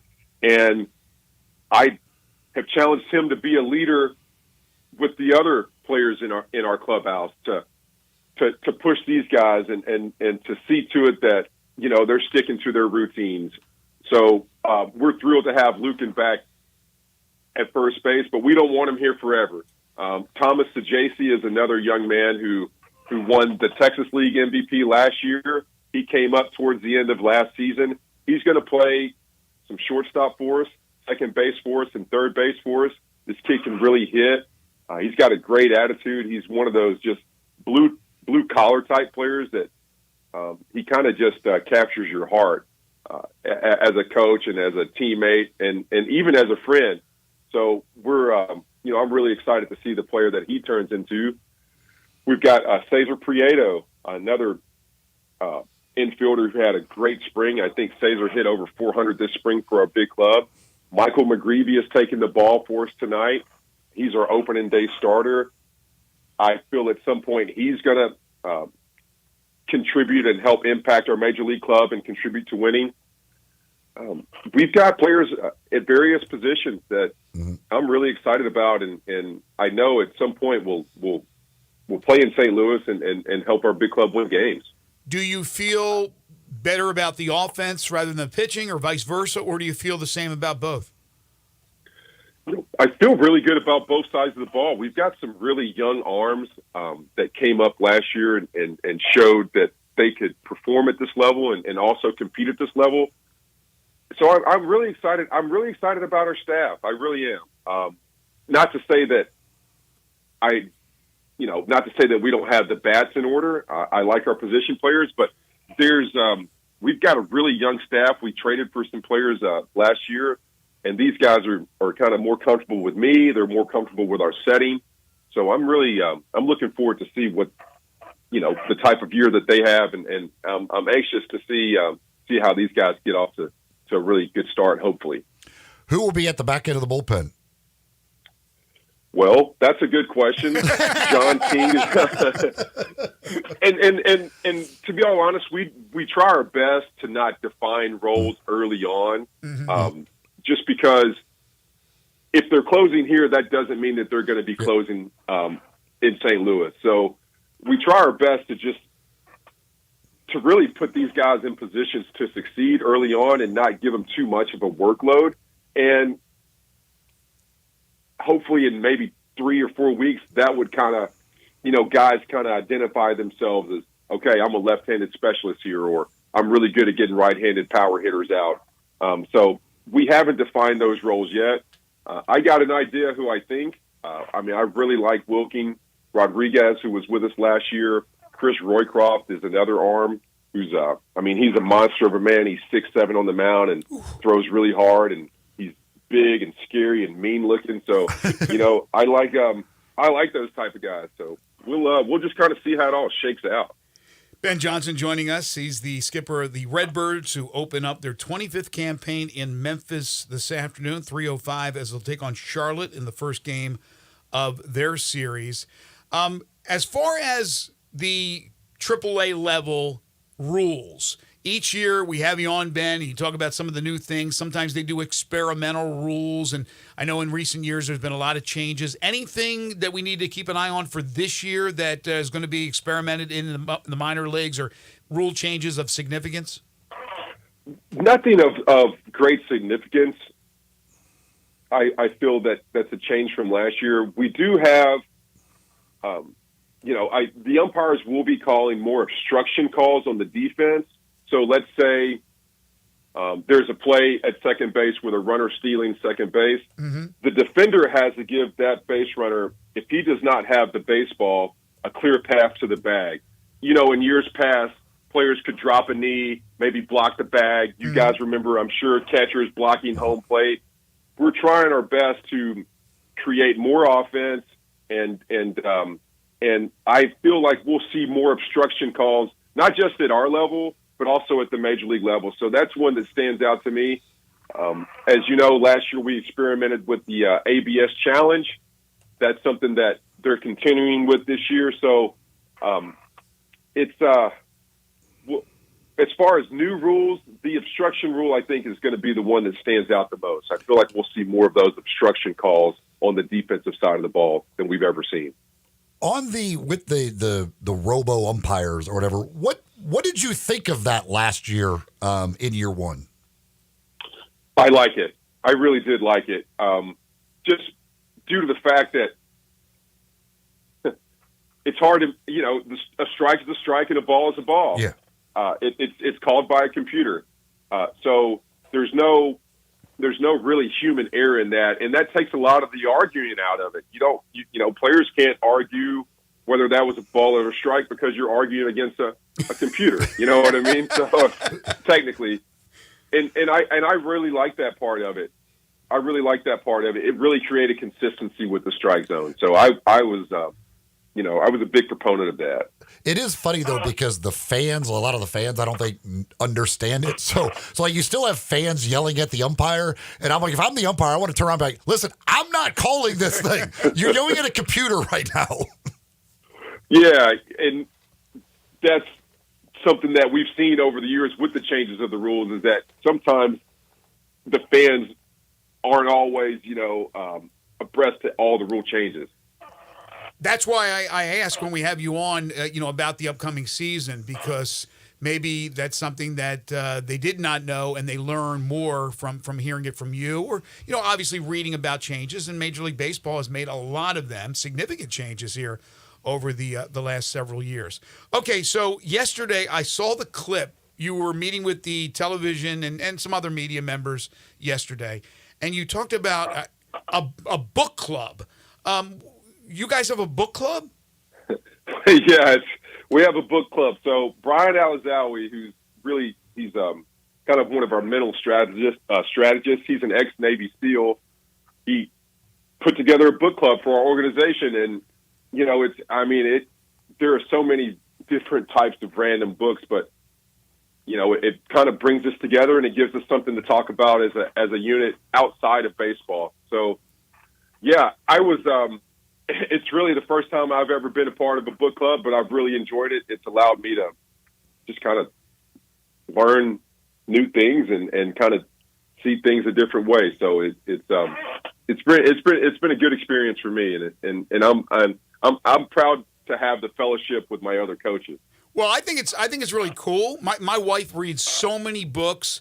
I sit in front of the boob tube. I sit in front of the TV. That's what I do. But I thought in this day and age, with everything else that's going on and cell phones and that people don't read anymore. But to see that it's happening with your ball club, I mean, it put a smile on my face yesterday when I saw that clip. I go, book club? I remember book club when I was in 7th grade, like a million years ago. So I thought that was really, really cool. I think it's going to be a fun year, Ben. I know you guys are going to do a great job. You're going to entertain the fans, and it starts this afternoon against Charlotte. Thank you, as always, for coming on the program. We'll talk to you here down the line, and best of luck to you.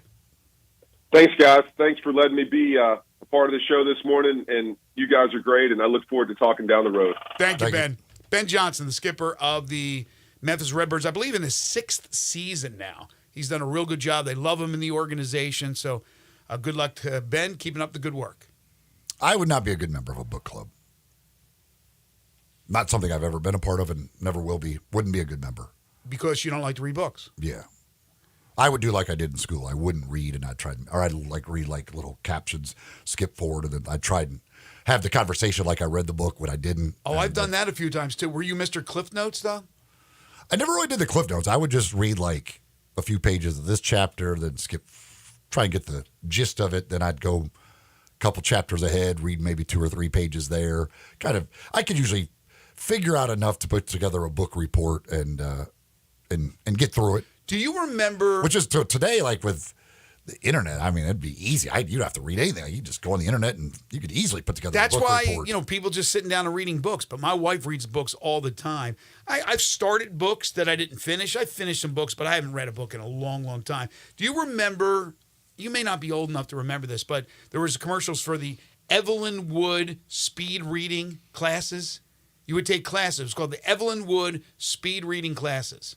I don't. Okay, so anyway, it was a big thing, right? Speed read, learn how to speed read, get through a book in like a few minutes. And there was some dude that was on a TV show, and he was like zipping through the books, and then they asked him all questions, and he knew all the answers. So I was telling a buddy one time, I took those classes, I know how to speed read. They go, BS, you don't know how to do that.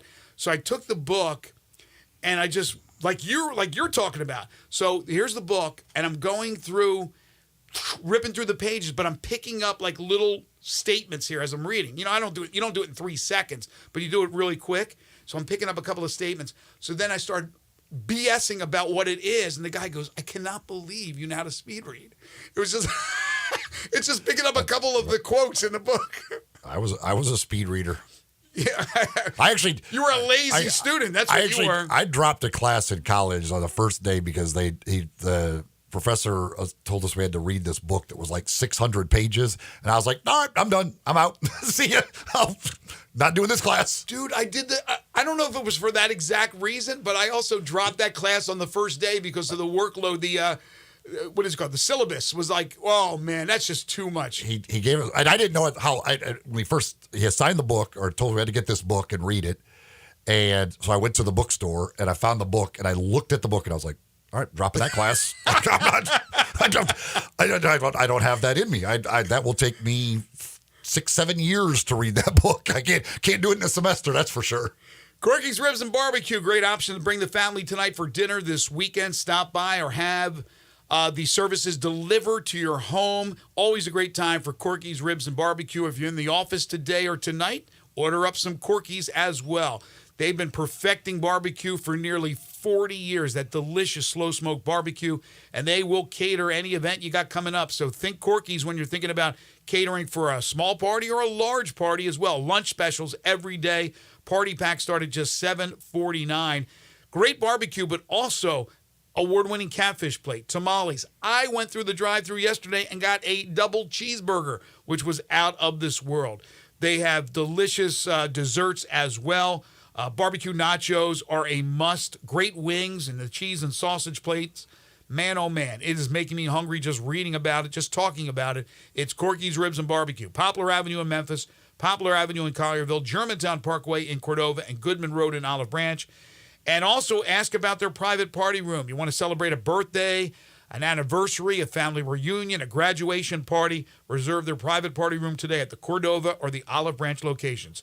It's Corky's Ribs and Barbecue, open for lunch and dinner 7 days a week. You're tuned in to Sports 56 Mornings with Greg and Eli on Real Sports Talk, Sports 56 and 98.5 FM.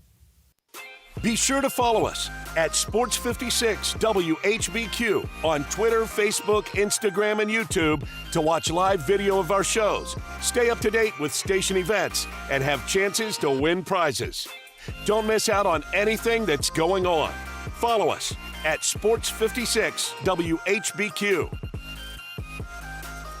All 650 acquisition fee, 30,000 miles per year, 20 cents excess mileage. Forte RE72, 39.85, MSRP 22,320. Sportage R7, 24,7640, MSRP 29,635. Telluride RG 49.9963, MSRP 41,005. Includes all rebates and incentives. Must finance through Hyundai. Excludes tax on license with approved credit. See dealer for complete details. Offer valid through 4/1/2024. Dealer stock only. Hey, it's my man Jeff Allen bringing sweet deals from Gossett Kia South Mount Moriah. Hey, Randy, I've got a 2024 Kia Forte LXS that gets 41 mpg highway, and you can hit the road for just $219 a month. That's awesome. What else you got? 2024 Kia Sportage LX, $289 a month. Both 36-month lease and $34.99 due at signing. Or go big in a 2024 Kia Telluride S all-wheel drive, $429 a month. 36-month lease and $39.99 due at signing. Plus, get peace of mind with the 10-year, 100,000-mile powertrain limited warranty. So whether you live in Horn Lake, South Haven, Olive Branch, or Memphis, you'll be happy at Gossett Kia on Mount Moriah. We're online 24/7, KiaMountMoriah.com. Case IH is a proud supporter of the Mississippi Farm Bureau, and thanks to a membership benefits partnership, Mississippi Farm Bureau members receive a discount of up to $500 on every qualifying Case IH tractor and piece of equipment you purchase. This discount may be used with other promotions, rebates, or offers. So join Mid-South Ag Equipment and the Mississippi Farm Bureau and pocket up to $500 in savings.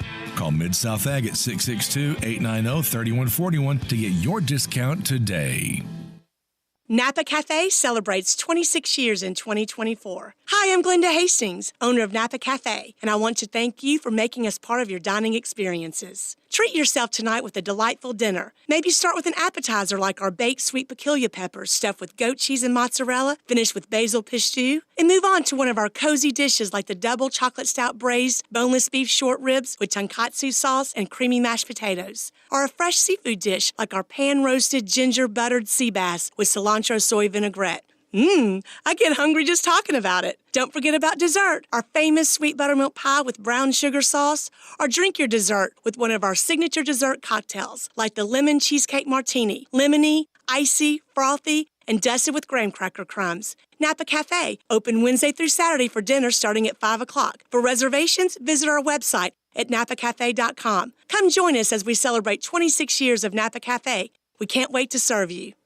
It's time to discover your new Kia at Gossett Kia on the Pike. And there's never been a better time to drive off in your new Kia. Make it happen today in a 2024 Kia Forte LXS. 41 mpg, $219 a month. How about sporty 2024 Kia Sportage LX? We Gossett $289 a month. Both $34.99 due at signing. And get rugged in 2024 Kia Telluride LX. $429 a month. $39.99 due at signing, all 36-month lease. So call Bobby J to put you in a new Kia today. That's Gossett Kia, 1900 Covington Pike, or online anytime at KiaCovingtonPike.com. If you want it, we got it at Gossett Motor Cars. All 650 acquisition fee, 30,000 miles per year, 20 cents excess mileage. Forte RE72, 39.85, MSRP 22,320. Sportage R7, 24,7640, MSRP 29,635. Telluride RG 49.9963, MSRP 41,005. Includes all rebates and incentives. Must finance through Hyundai. Excludes tax on license with approved credit. See dealer for complete details. Offer valid through 4/1/2024. Dealer stock only. Bartlett Small Engine has been serving quality power equipment since 1970. They have a full line of power equipment, parts, and services for most makes and models. Bartlett Small Engines has the best brands in the power tool industry, and they're all American made. Bartlett Small Engine is your can-do store. 6780 Summer Avenue. Call 901-386-9779. Bartlett Small Engine has free pickup and delivery both at your home and curbside for lawnmowers, blowers, edgers, and any small engine. Call 901-386-9779.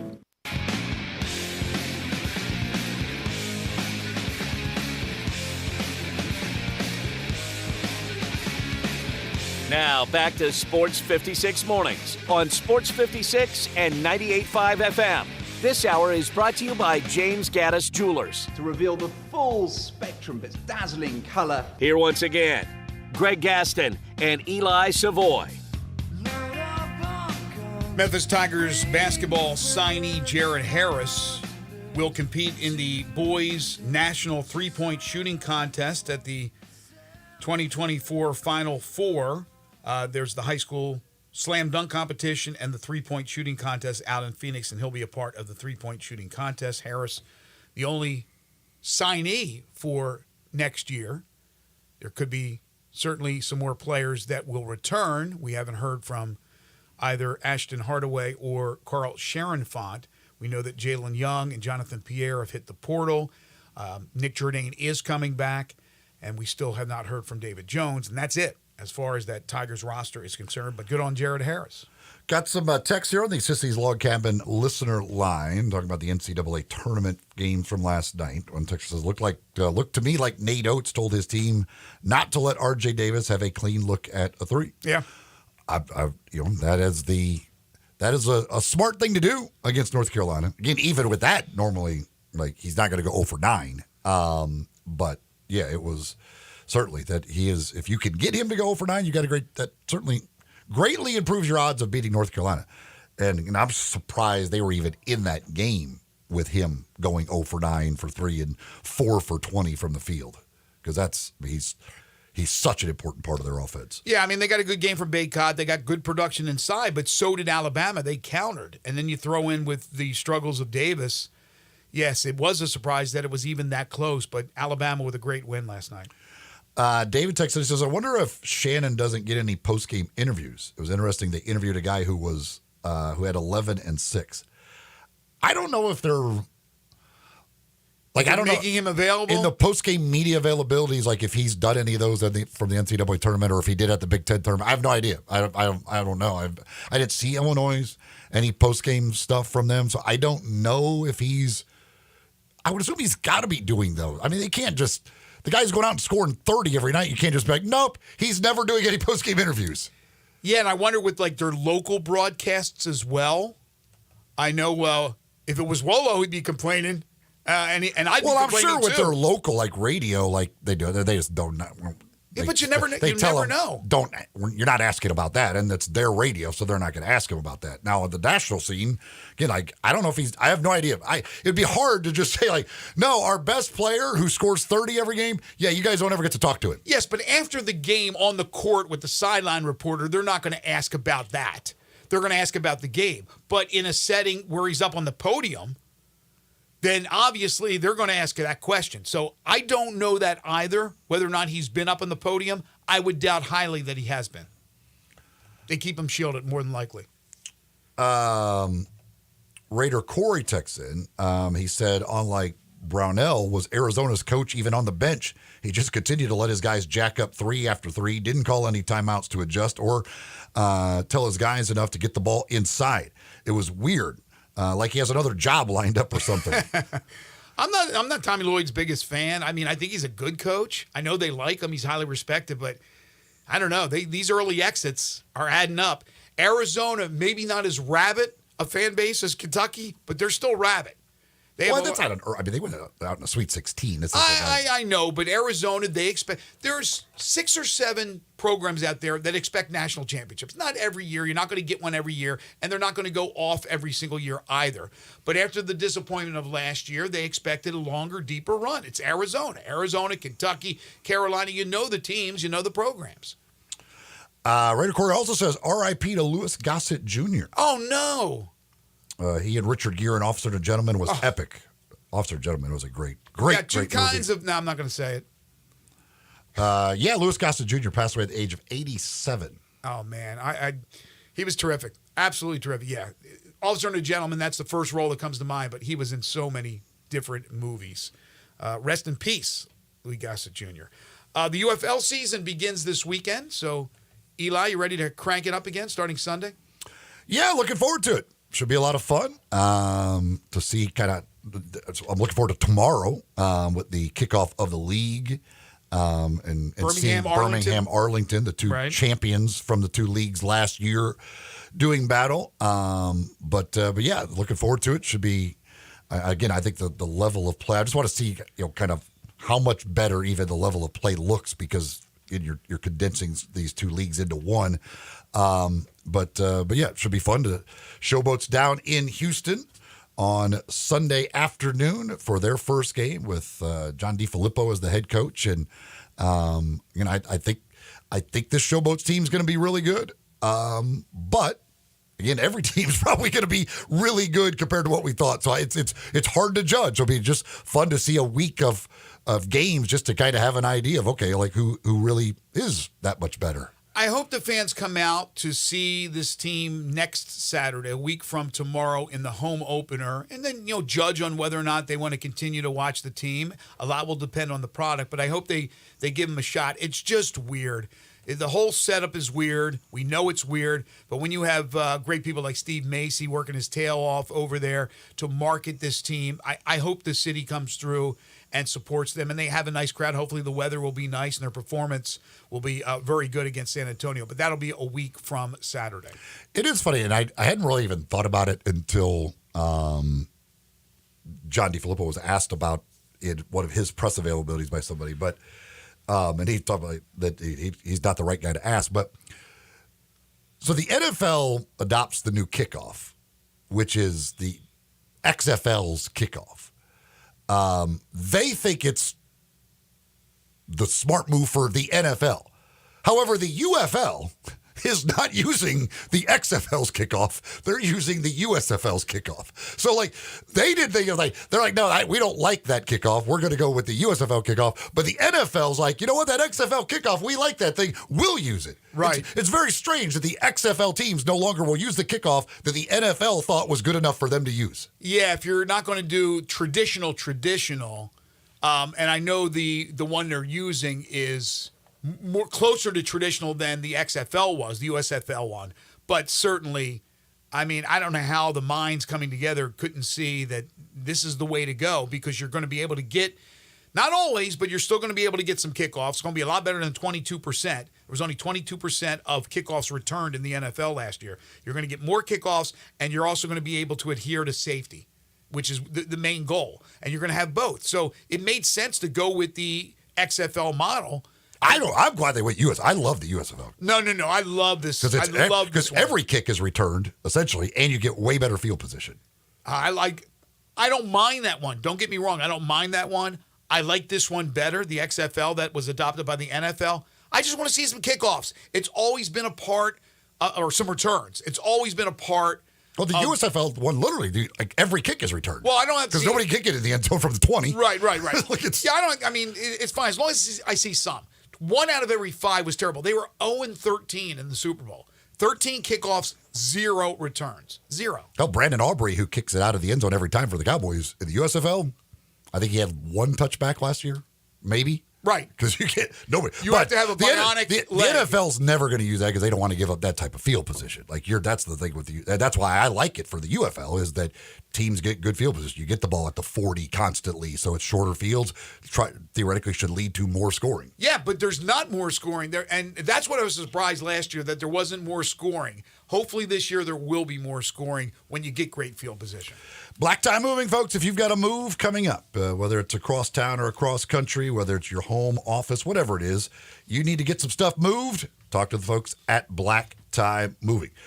It's a stressful process going through a move, but when you've got the professionals to help you, well, that takes a lot of that stress out of it for you. And Black Tie Moving is the best in the business. They will make sure that everything goes smoothly for you. Give them a call at 901-316-6196 or go to blacktiemoving.com/Memphis and talk with them. They work with you, coming up with a plan for your move that fits both your needs and your budget as well. Plus, they give you a no obligation quote up front so you know exactly what it's going to cost. Don't go with anybody else. Go with the professional. Don't try and do it yourself either. And don't ask your lazy friends to help you move. Get the professionals. Black Tie Moving, 901-316-6196 or go to blacktiemoving.com/Memphis. All right, tell the kids to go to their room. Brandon Lang is next. This is Sports 56 Mornings with Greg and Eli on Real Sports Talk, Sports 56 and 98.5 FM.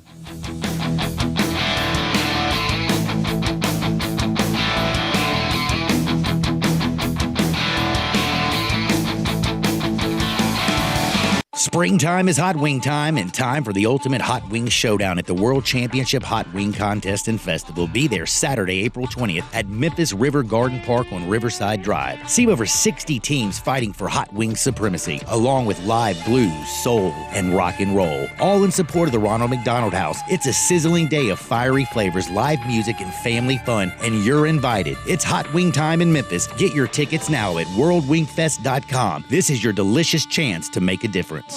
I'm Gary York. I'm the service director at Lexus in Memphis. Our service department wants to be more than just a place where you get your oil changed. We do glass repair, windshield replacement, recalibration of your camera and sonar systems, even wheel repair, tire replacement, all the things you would expect from a luxury automotive dealer. Please check out our website. You can schedule your appointment, check out our specials, hours of operation, or if you'd like to do it in person, please reach out to one of our associates at 901-271-5199.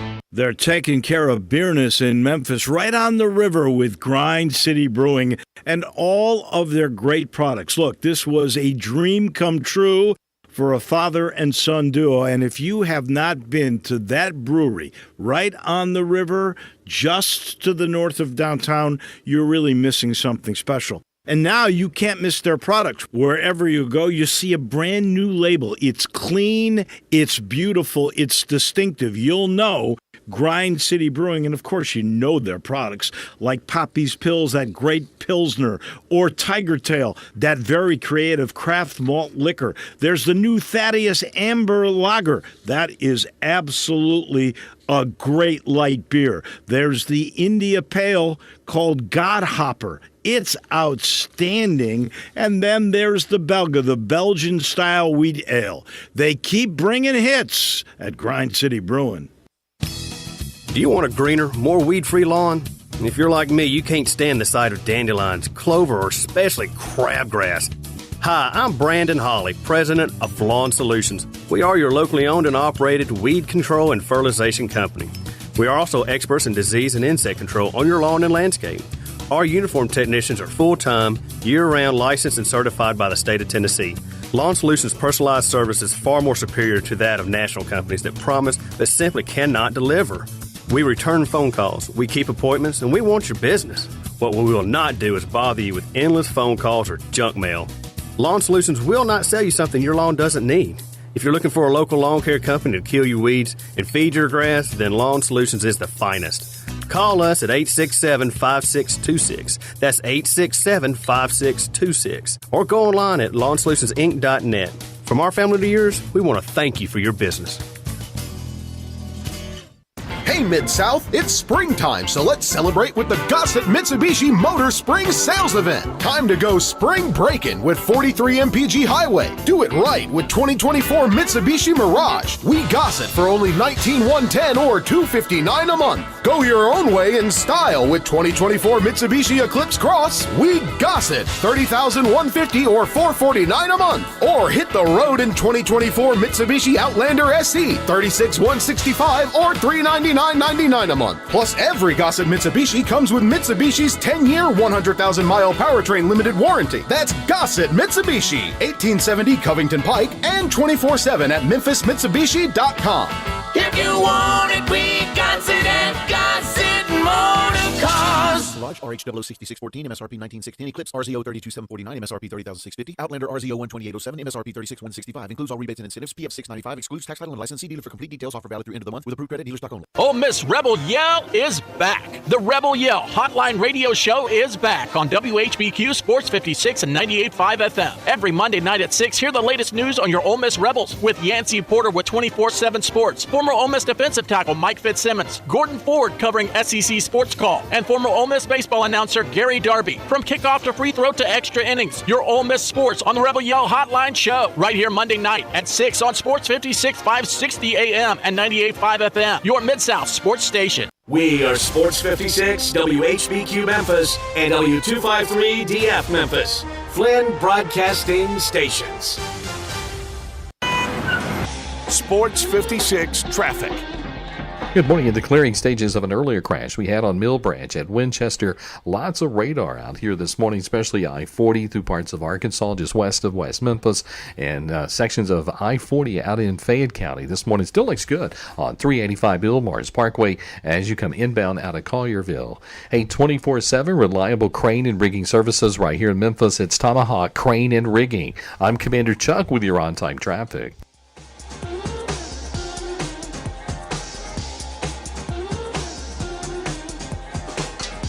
Now, back to Sports 56 Mornings. Good morning. On Sports 56 and 98.5 FM. Here once again, Greg Gaston and Eli Savoy.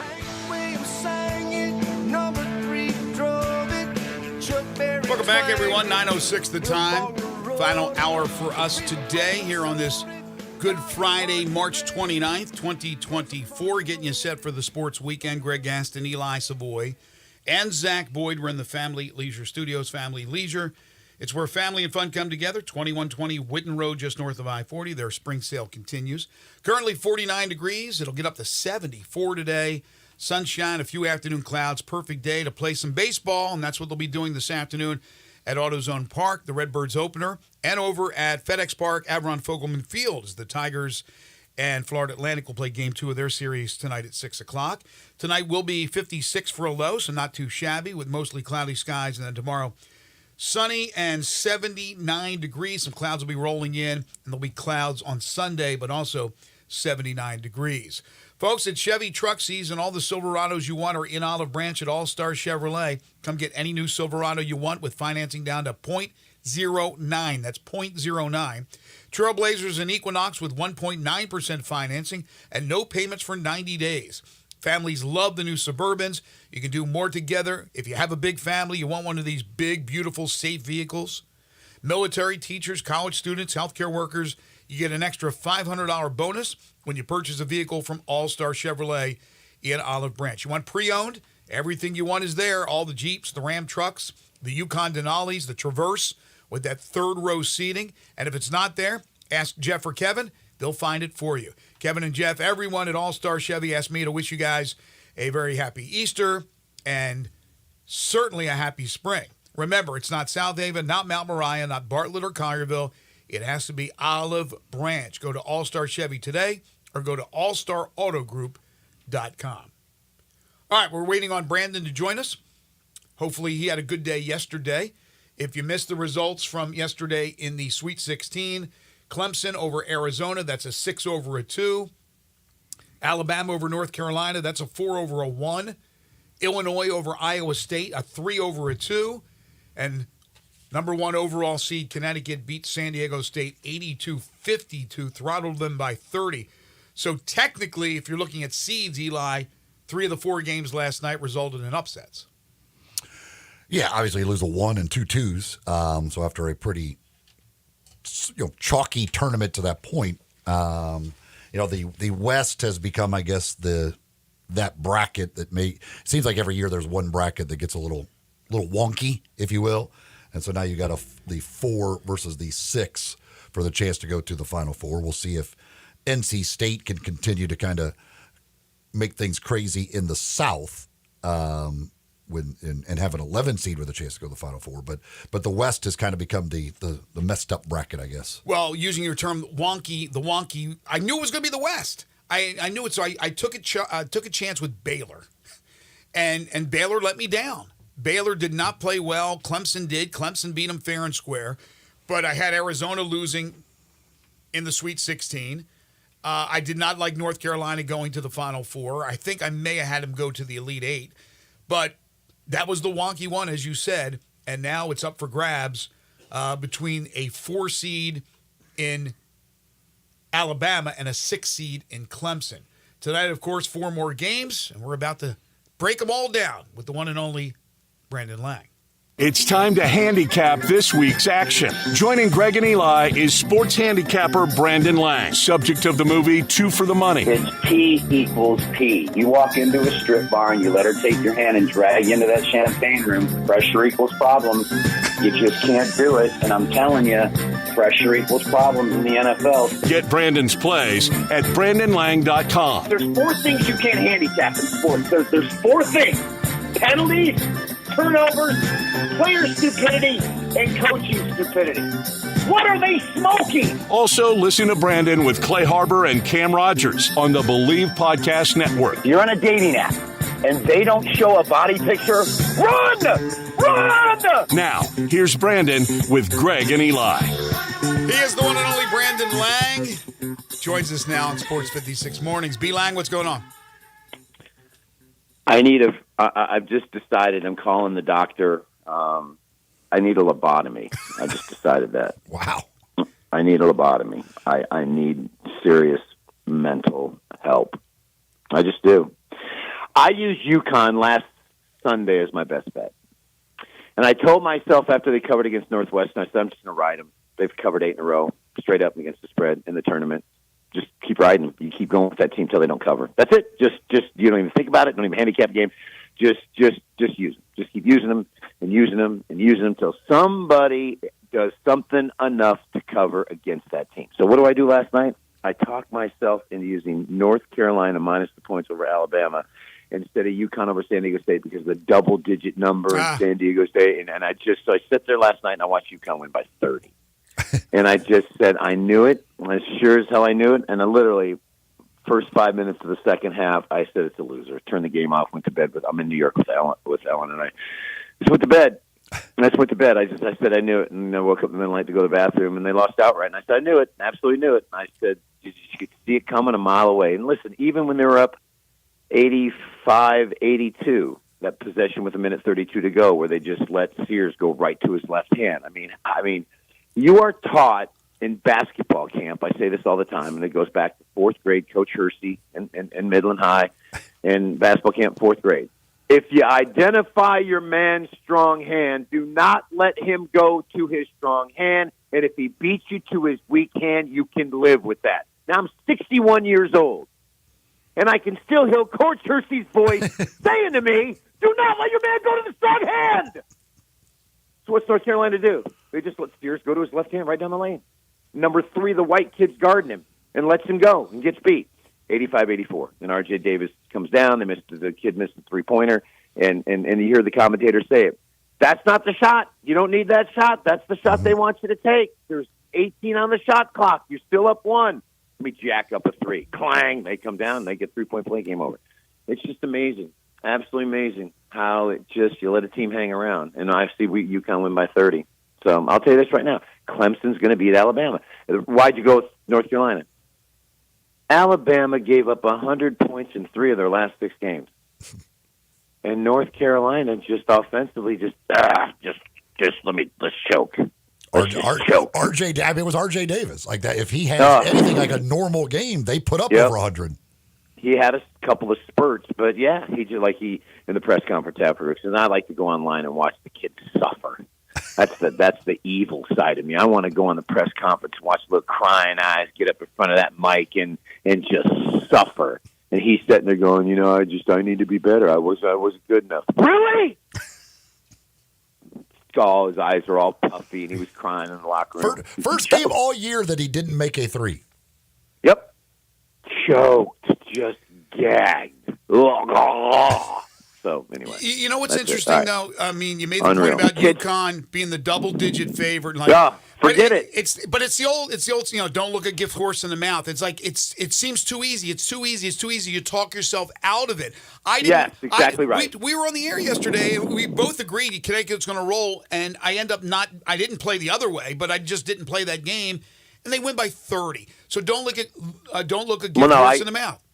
I told my girl this morning, we're upstairs having coffee together, and I said, she goes, well, then why didn't you use UConn? She said that very sincerely and very genuine. So why did you get off UConn? And I said, I've been doing this a very long time, and sometimes you let the line maker outsmart you. When they jack that number up to 11.5, it's like, look at the New England Patriots the year they went 18-0. They covered their first 10 games of the season 2 touchdowns above the Vegas number. And Las Vegas basically said when Philadelphia was coming out of their bye week with A.J. Feely, McNabb was going into New England to face the Patriots, their 11th game of the year, Vegas finally said, that's it. We're done. Screw you. You've beaten us 10 times in a row. we're going to make you a 23-point favorite over Philly and A.J. Feely. Eagles had the ball down 6 at the New England 20-yard line, 4th and 9 at the 2-minute warning, no timeouts. Feely had a guy open in the right corner of the end zone, and he just missed him. Patriots ran up the clock. Never even came close to covering that 23. And as crazy as that sounds, going back to that 2007, stuck in my brain is, did they jack this number up and they're finally going to get him? Hell no. That line could have been 20 and they would have got him. Yeah. So here it is. I'm going to tell you right now. There's nothing on the planet Earth as good as Illinois has looked that's going to get me off UConn and that minus 8.5, 9 on Saturday. It's not happening because Danny Hurley is smart enough. He's a great coach, and they're too smart as a team that if you shut down Shannon, the game is over. Oh, yeah. Is Shannon good? Sure he is. But now he's going to see a team that's not going to let him go to his left all night long. That's going to force him into contested jumpers. And I will be absolutely shocked if Shannon scores more than 15 on Saturday. Because he's seeing a team that does everything right fundamentally on defense. They just do. They're well coached. The best team in college basketball. That's it. Simple as that. But Iowa State was either 1 or 2 in defensive efficiency for the season. If they hold him to 15 or less, they will beat Illinois by 30. I mean, if he can't score 4 and 15, Illinois is done. They're done. And their coach said, well, he was just a little better than we thought. Really? You get the ball out of his hands and force somebody else to get 30, and he just didn't do it. They just didn't do it. They also don't have a rim protector like UConn does when you got a 7-footer back there, and that's a huge difference when you filter things to your big man and you got a 7-footer down there. They're just so fundamentally sound. You saw it last night. They went 0 for 9 in that stretch and still were up 9 at the half. And you're just like, because they're so sound defensively. Northwestern contested threes are like 3 for 23 from 3. It's one thing as a spot up 3-point shooter to get the ball kicked to you and you can relax, spot up, and just take aim. It's another thing when they're contested. When you're a shooter like I was, when you have to rush a split second, throws everything off. Everything off. Your timing, everything. When you got to rush just a little extra, that makes a huge difference. So they're now covered 9 straight NCAA tournament games, and they're blowing people out. So for me, I'll come right back with them and ride them again. I will not get off them. And the other game on Saturday, we'll get to Friday in a minute. You look at Alabama, they're a lot like Baylor. Guards, shoot the 3. Baylor killed me. Clemson's a dangerous team right now. They're just playing so well together with their bigs and their guards, and they're experienced.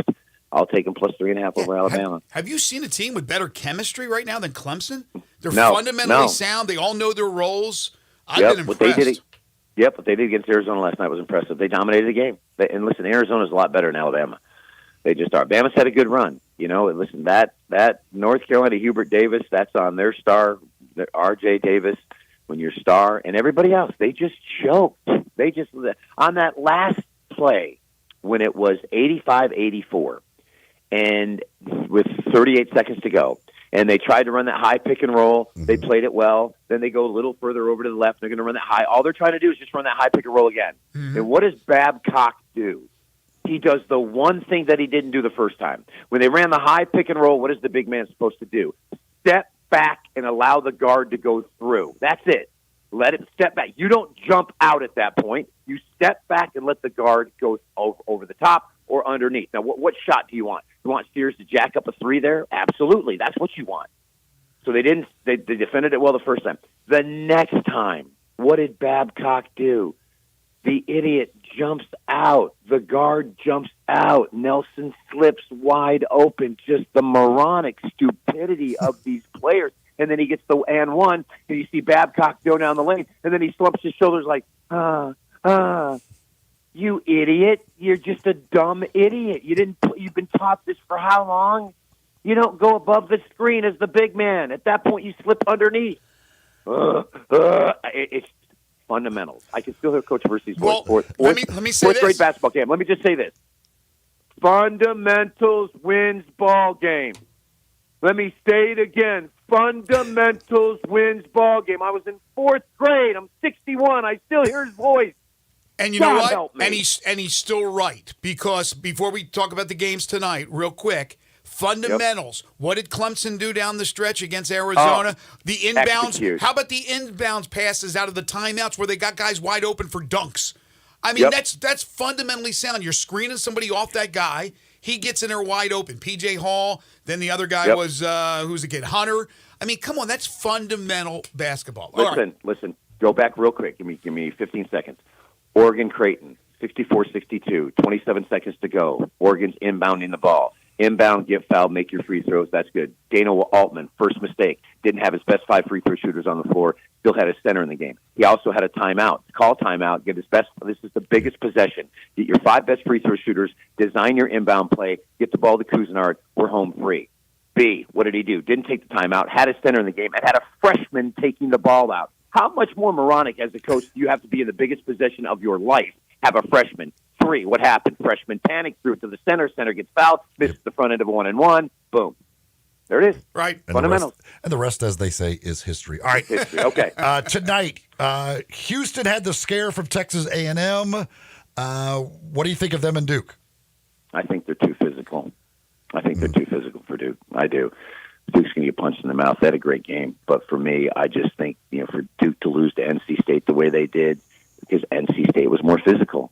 And I think Houston's going to be more physical. I think that's the chalk that covers it. Not a game I love, but I will force Duke to man up and be physical. Remember, Duke's still a young team. Yeah. They're still a young team. They got freshman guards. They're going to get punched in the mouth, and I don't think they have the mantra. You saw it last night with North Carolina, ACC teams. The only ACC team that's still out there is Clemson. Why? Because Clemson plays connected and together. I don't know how, for the life of me, that Clemson lost to Boston College by 20 in the ACC tournament. I have no idea, watching them play now, how they went into Notre Dame and lost.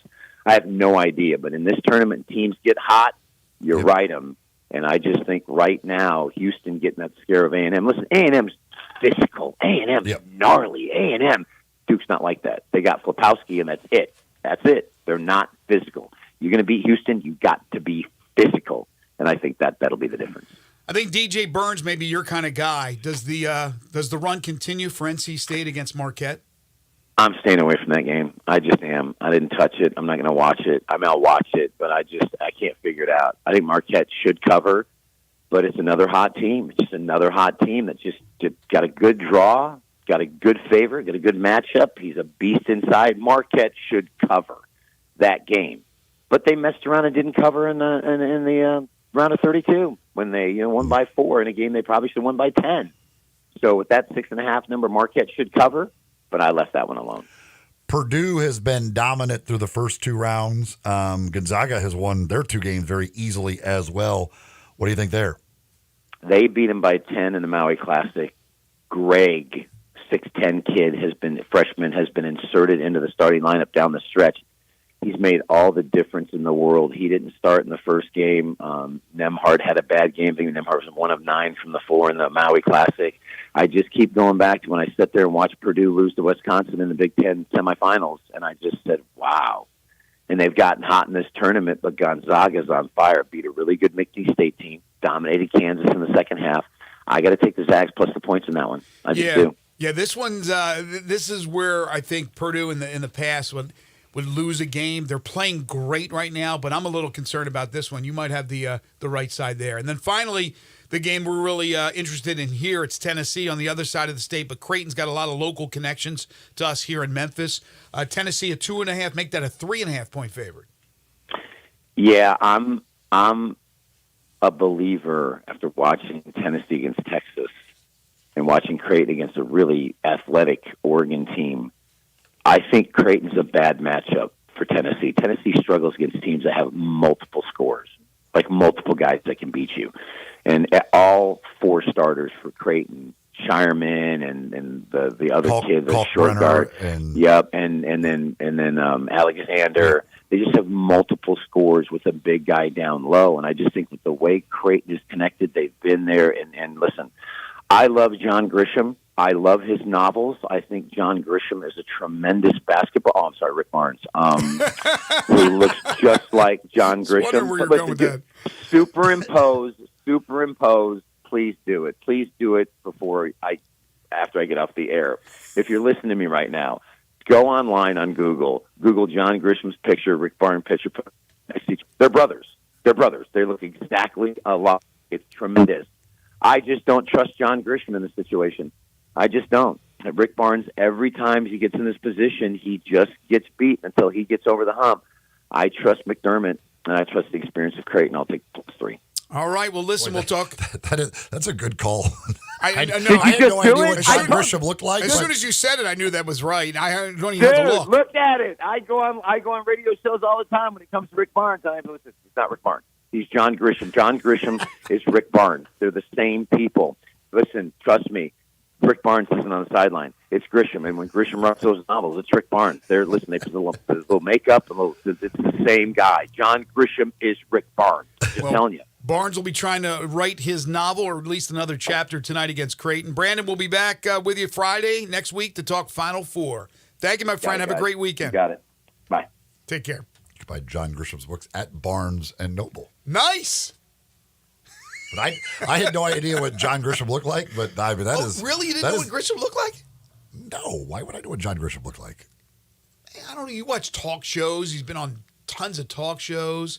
I've never seen John Grisham. He's been in Memphis a bunch of times. Wow, you didn't know what Grisham looked like? Yeah, he looks like Rick Barnes. That's pretty darn good. Guns. That's what you're going to find. That's what it's all about at Classic Arms. Over 700 firearms in stock at Classic Arms, whether it be new or used, because they buy, they sell, they trade, they do it all at Classic Arms. So if you are looking for a gun, maybe for home defense or for hunting or whatever the need is, well, they've got that for you. But they also, if you're trying to, you may get rid of a gun, well, they'll buy those guns. They'll also trade. If you're looking to upgrade, whatever it is, go see the folks at Classic Arms. They've got all the top brand names in stock there. Of course, all the other supplies from ammunition and cases and safes and all those types of things. They've got that for you as well. Guaranteed lowest price in town. They're the only gun importer in the Mid-South. And they do free gun inspections and they do free gun appraisals as well. You could shop online 24/7 at classicarmsofmemphis.com, or you can visit Classic Arms at 1740 Germantown Parkway. It's right behind the Corky's on Germantown Parkway, that shopping center right there. That's where you'll find Classic Arms, and that's where you can find everything you need in the world of firearms. Classic Arms. All right, when we come back, we'll play 10 in a row. If you want to take a shot at it, try to win a great prize package, you can jump on the Sissy's Log Cabin listener lines right now at 901-360-8255. 10 in a row is next. This is Sports 56 Mornings with Greg and Eli on Real Sports Talk, Sports 56 and 98.5 FM. We are Real Sports Talk. Sports 56 WHBQ. Available on your radio dial at 560 AM and 98.5 FM, as well as around the world online at sports56whbq.com. Take us with you everywhere by downloading the Sports 56 app. And at home, just say, Alexa, play Sports 56. Wherever you are, stay tuned in to Real Sports Talk. Sports 56 and 98.5 FM.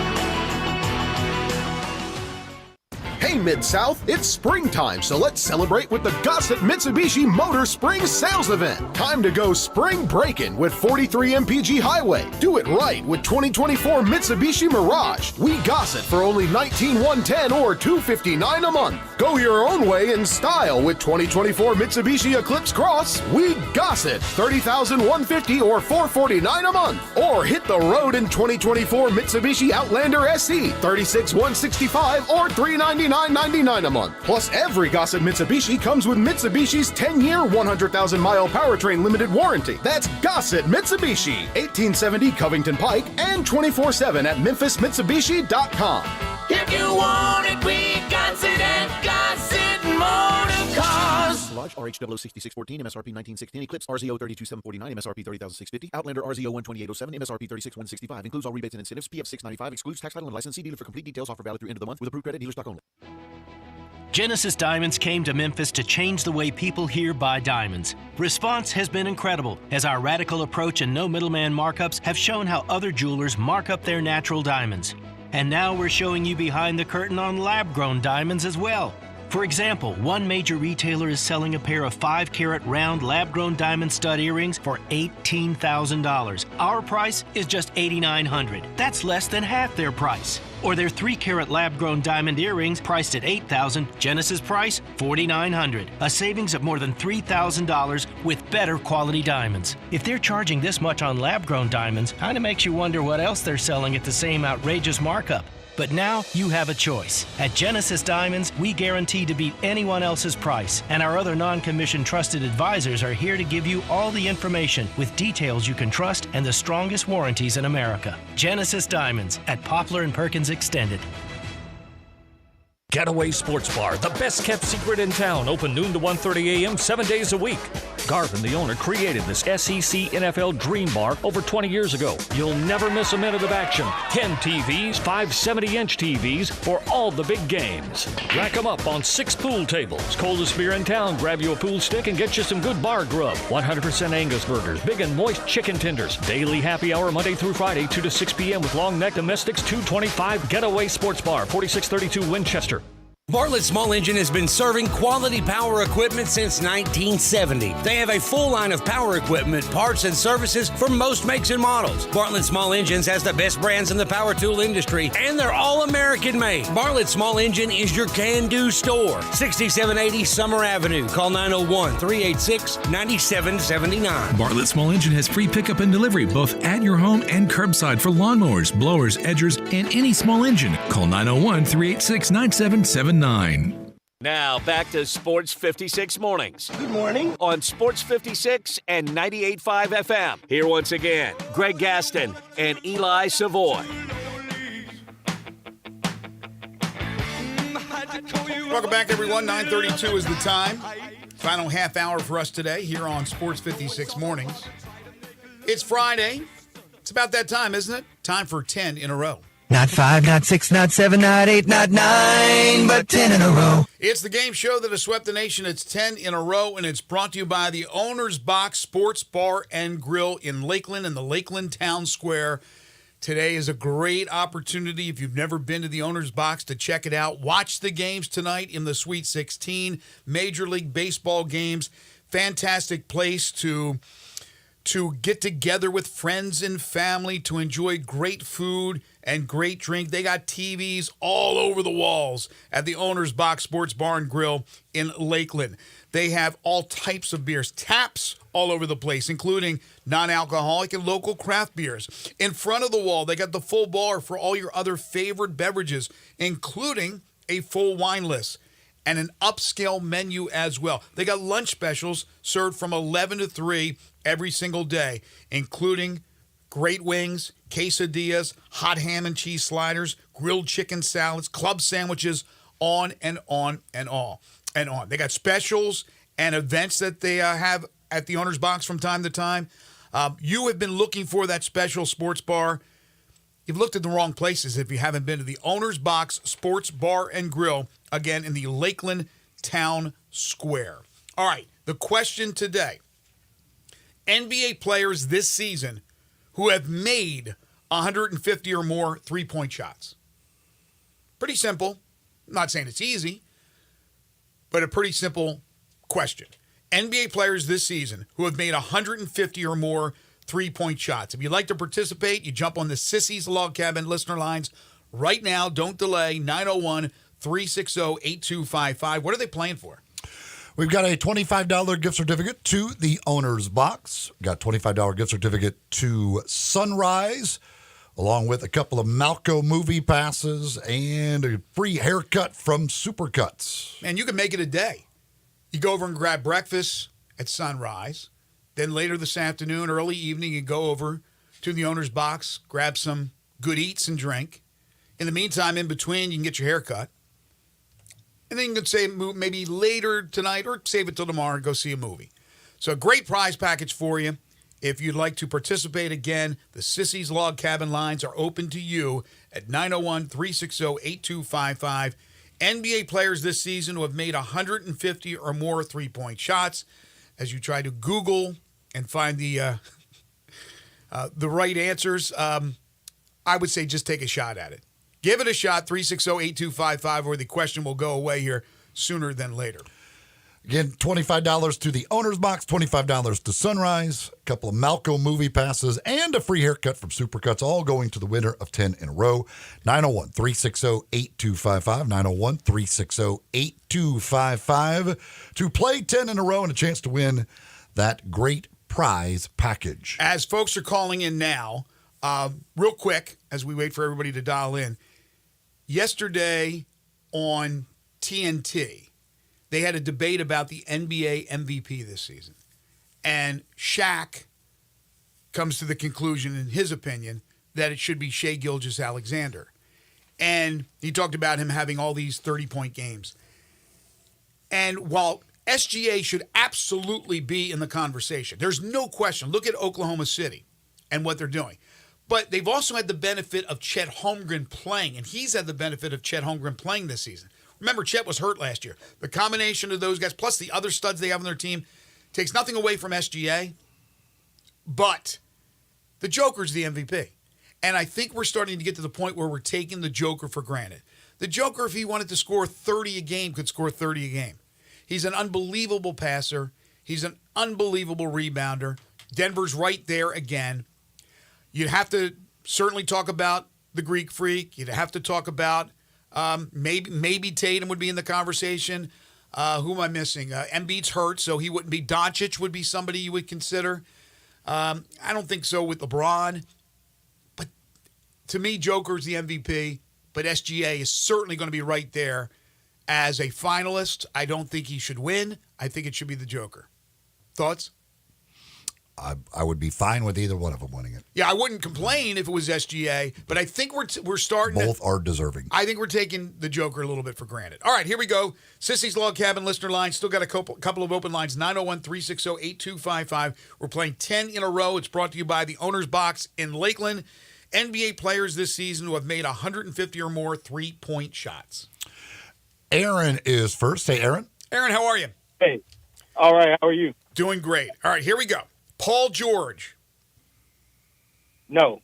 360-8255. Off to a roaring start here. Players who have hit 150 or more three-point shots this season. Matt is next. Hey, Matt. Matt, how are you? Hey, guys. Good. How are y'all? Doing great. Thank you. Royce O'Neal. No. Anthony Edwards. Yeah. Max Strus. No. Jalen Green. No. 360-8255, open lines. The question, NBA players this season who have made 150 or more three-point shots. Once again, the prize package is? $25 to the owner's box, $25 to Sunrise, a couple of Malco movie passes, and a free haircut from Supercuts, all for the winner of 10 in a row. All right, folks, if you'd like to participate, got to do it now. If not, we're moving on, and we'll hold the prize package off until another week as we play 10 in a row. The game show that has swept the nation, brought to you by the Owner's Box Sports Bar and Grill in Lakeland Town Square. 360-8255, 360-8255 to play 10 in a row. All right, Grizzlies back in action tomorrow night. They'll take on the Orlando Magic in Orlando. They've actually played very, very well in recent matchups with Orlando. This will be a challenge. The Magic have vastly improved from last year.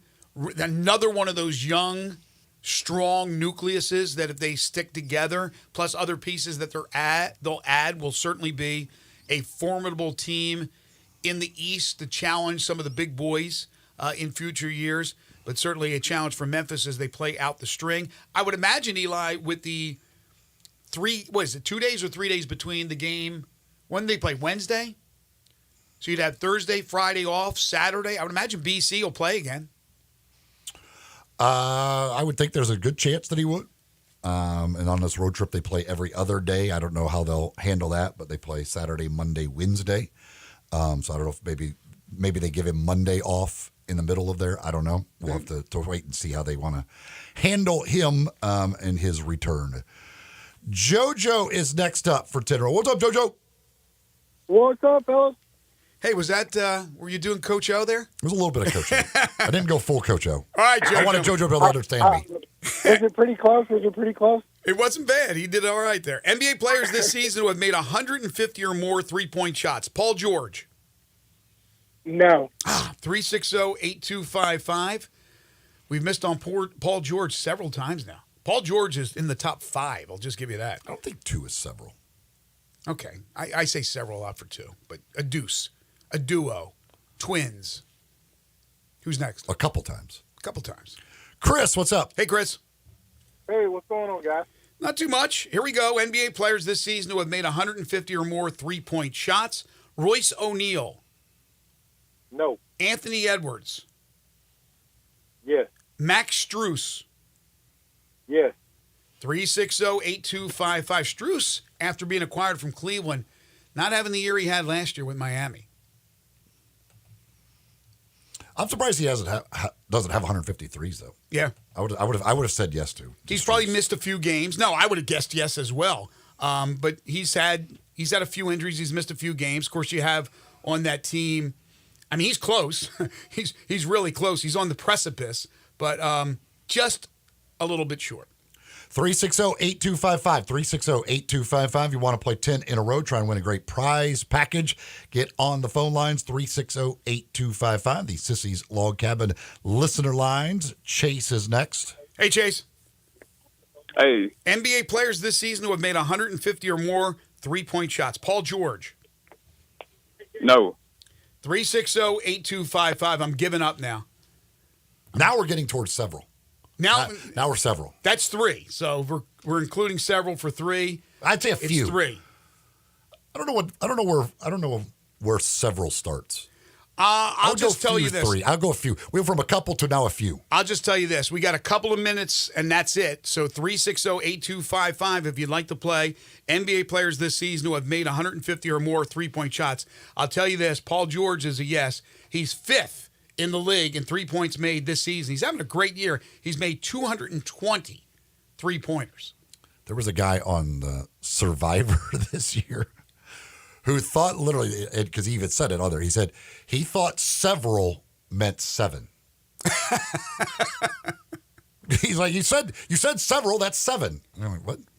What does that mean? I no. He thought several meant 7. Like that was it. Yeah, I don't know. If it wasn't exactly 7, you couldn't use the word several. That's strange. But to your question, several, I always thought it was more than 1. But, yeah, I guess 3 or more. I mean, I don't know if there's a definition for several.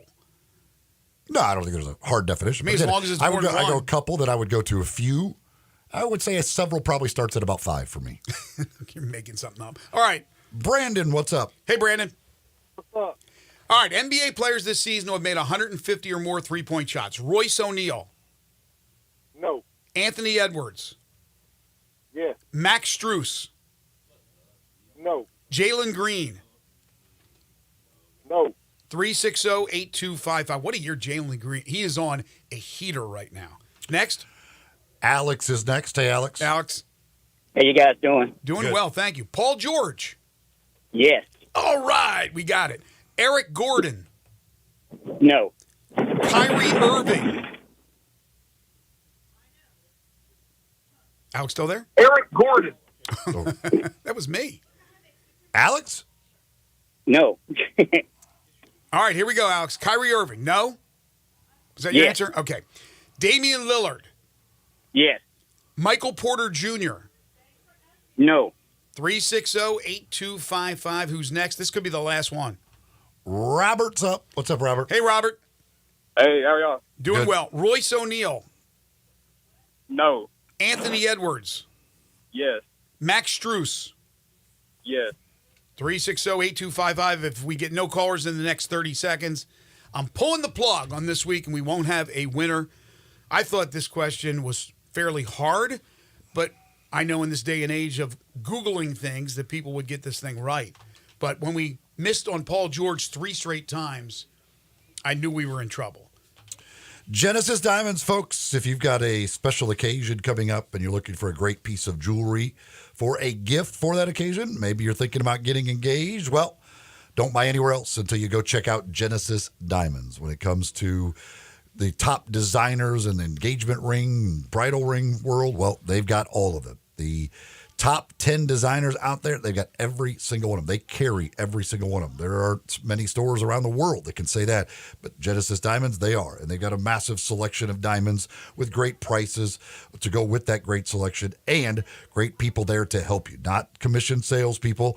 They're not working on commission, so they're not there to pressure you into buying something more expensive. They're just there to help you find that perfect piece of jewelry, educate you on what you're looking for, and make you a smarter, better jewelry buyer. That's what it's all about at Genesis Diamonds. They've got the massive selection of pre-owned Rolex watches as well.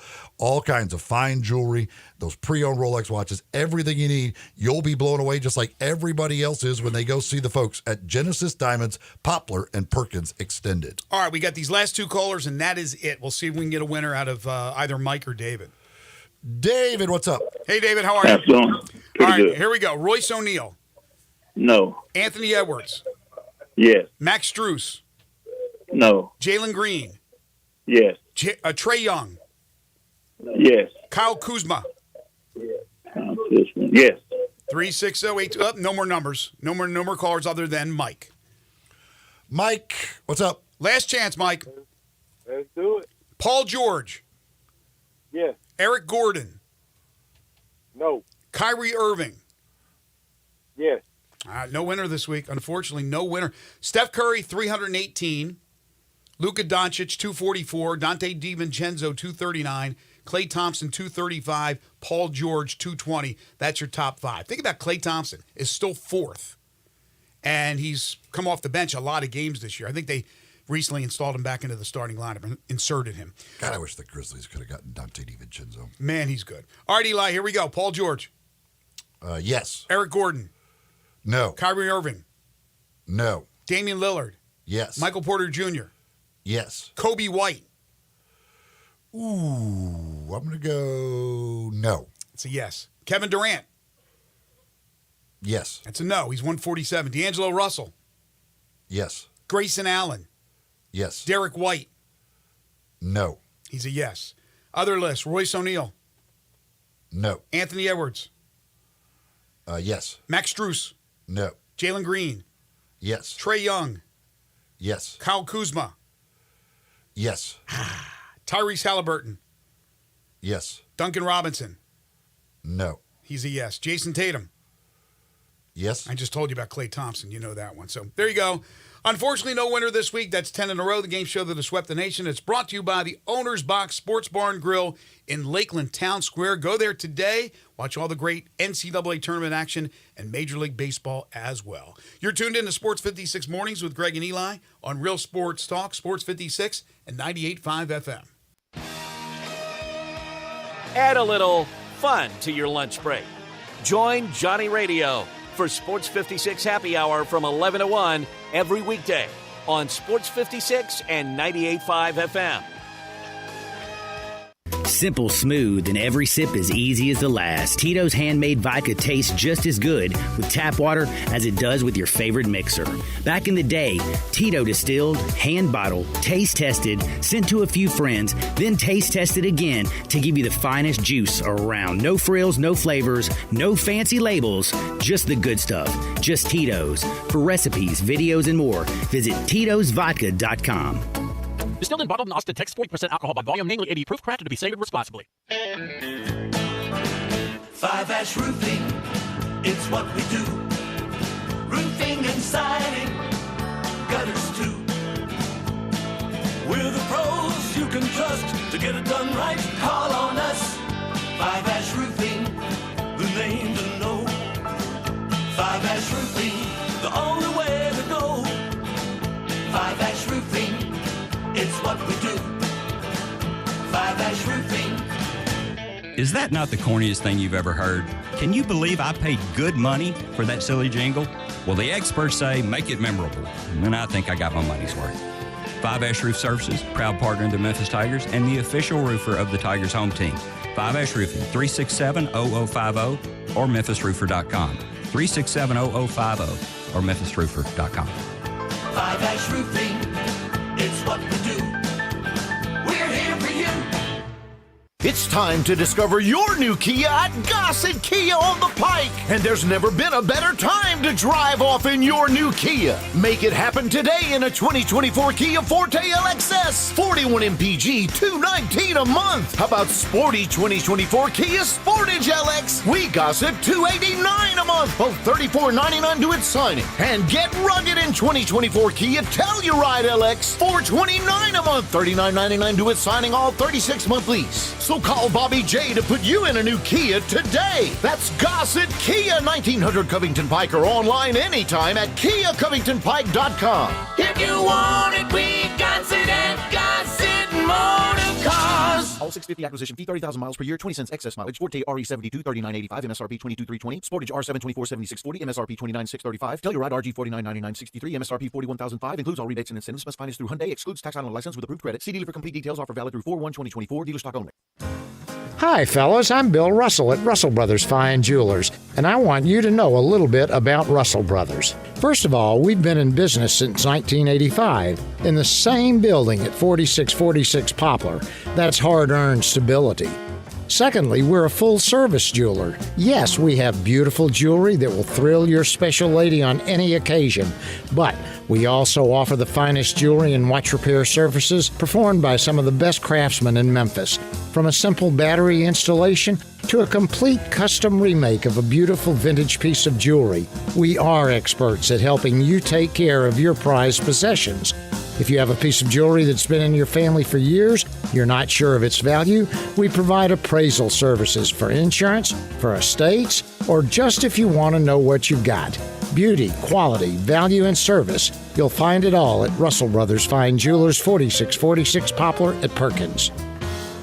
Yo, Mark, long time no see. You still down at Dyer's? Man, I'm not down at Dyer's. I'm out at Collierville Historic Town Square. When'd you move out there? We've been out there for about 13 years. We've got the shops, the park, we got the train the kids like to play on. You still cooking those burgers the old-fashioned way? Man, we're still flattening out those hamburger balls on a slab of marble and skillet frying them the old-fashioned way like they've been doing for 100 years. Dude, you still have those onion rings. Man, they're fantastic. Hand-breaded, served up just right. I loved those milkshakes. Please tell me you're still doing those. Man, we are hand-dipping those shakes, putting them in the old glass in the shake tin, served the old-fashioned way. You got any new items out there I need to know about? We're just doing a lot of gourmet sandwiches. We've got farm-raised catfish straight out of the Delta. We've got some hot tamales from Pasquale's Tamales out of Helena, Arkansas. Man, are they served in the husk? What those guys like to say, they're so good, you'll suck the shuck. Go see my buddy Mark at Dyer's Cafe in Collierville's historic town square.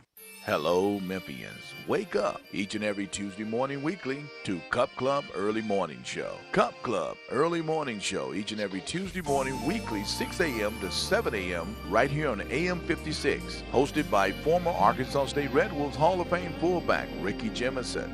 Enjoy special guest interviews, top sports local, nationally, and Monsters Game Pro Football League updates. Cup Club Early Morning Show right here on AM 56. Now, back to Sports 56 Mornings. Morning! On Sports 56 and 98.5 FM. Here once again, Greg Gaston and Eli Savoy. So 4 more games for the men tonight in the Sweet 16. Also, the women get going with action today. 1:30, it's Oregon State and Notre Dame. Their Sweet 16 begins. Tomorrow, Caitlin Clark and Iowa will play Colorado at 3, make that 2:30. I wish that game was at the same time as one of the elite games on Saturday, which would be, I guess, Illinois-UConn, the first game. Clemson-Alabama is the more intriguing one to me, the second game. I like to see the head-to-head numbers because I know Caitlin Clark's making a big difference. I don't know how much, but that would have been nice to see the head-to-head. But either way, the women will be in action tonight and tomorrow night. Then, of course, Sunday and Monday with their Elite Eight. From the world of golf, Scottie Scheffler, I think, is one off the lead as they get ready for round 2 of the Houston Open. I bring that up because we were 2 weeks away from the Masters. He took the week off last week at the Valspar, but he won the previous 2 weeks, including the Players. So Scottie Scheffler could win his third straight tournament. The record, if you did not know this, Byron Nelson won 11 straight tournaments. Did you know that? I knew he held the record. I didn't know what the number was. Think about that. And I know they say it's more competitive today, but still was competitive. 11 straight tournaments for Byron Nelson. Scheffler trying to make it 3 straight for him. Of course, again, he did not play last week. Pinnacle Roofing and Restoration for all your roofing and home repair needs. Call Brandon McCullough at 901-438-5084 or go online to newroofmemphis.com. They offer financing with different plans and options to choose from, including a 6, 12, or 18-month same as cash option. They'll work with your insurance company or out of pocket, whatever it takes. They do residential and commercial roofing. So business owners, property managers, obviously homeowners, if you have a roof problem, an issue with the roof, you got a hole in the roof, there's a leak, whatever the case may be, call Brandon today. They'll come out and do a free roof inspection.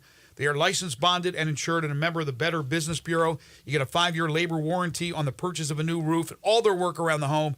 Satisfaction guaranteed. Carpentry work, exterior painting. They can replace gutters, put up fencing, siding, rotten wood repair. They can install shingles. Quality work at a very reasonable price. Call Brandon. Tell him you heard it here on Sports 56 Mornings. Locally owned and operated. It's Pinnacle Roofing and Restoration. 901-438-5084 or online at newroofmemphis.com. Baseball, opening day today for the Memphis Redbirds. 3:05 first pitch against Charlotte at AutoZone Park. Folks, have yourselves a great weekend, Easter weekend. Enjoy it. Thank you so much for listening, all your calls, all your texts. We appreciate it.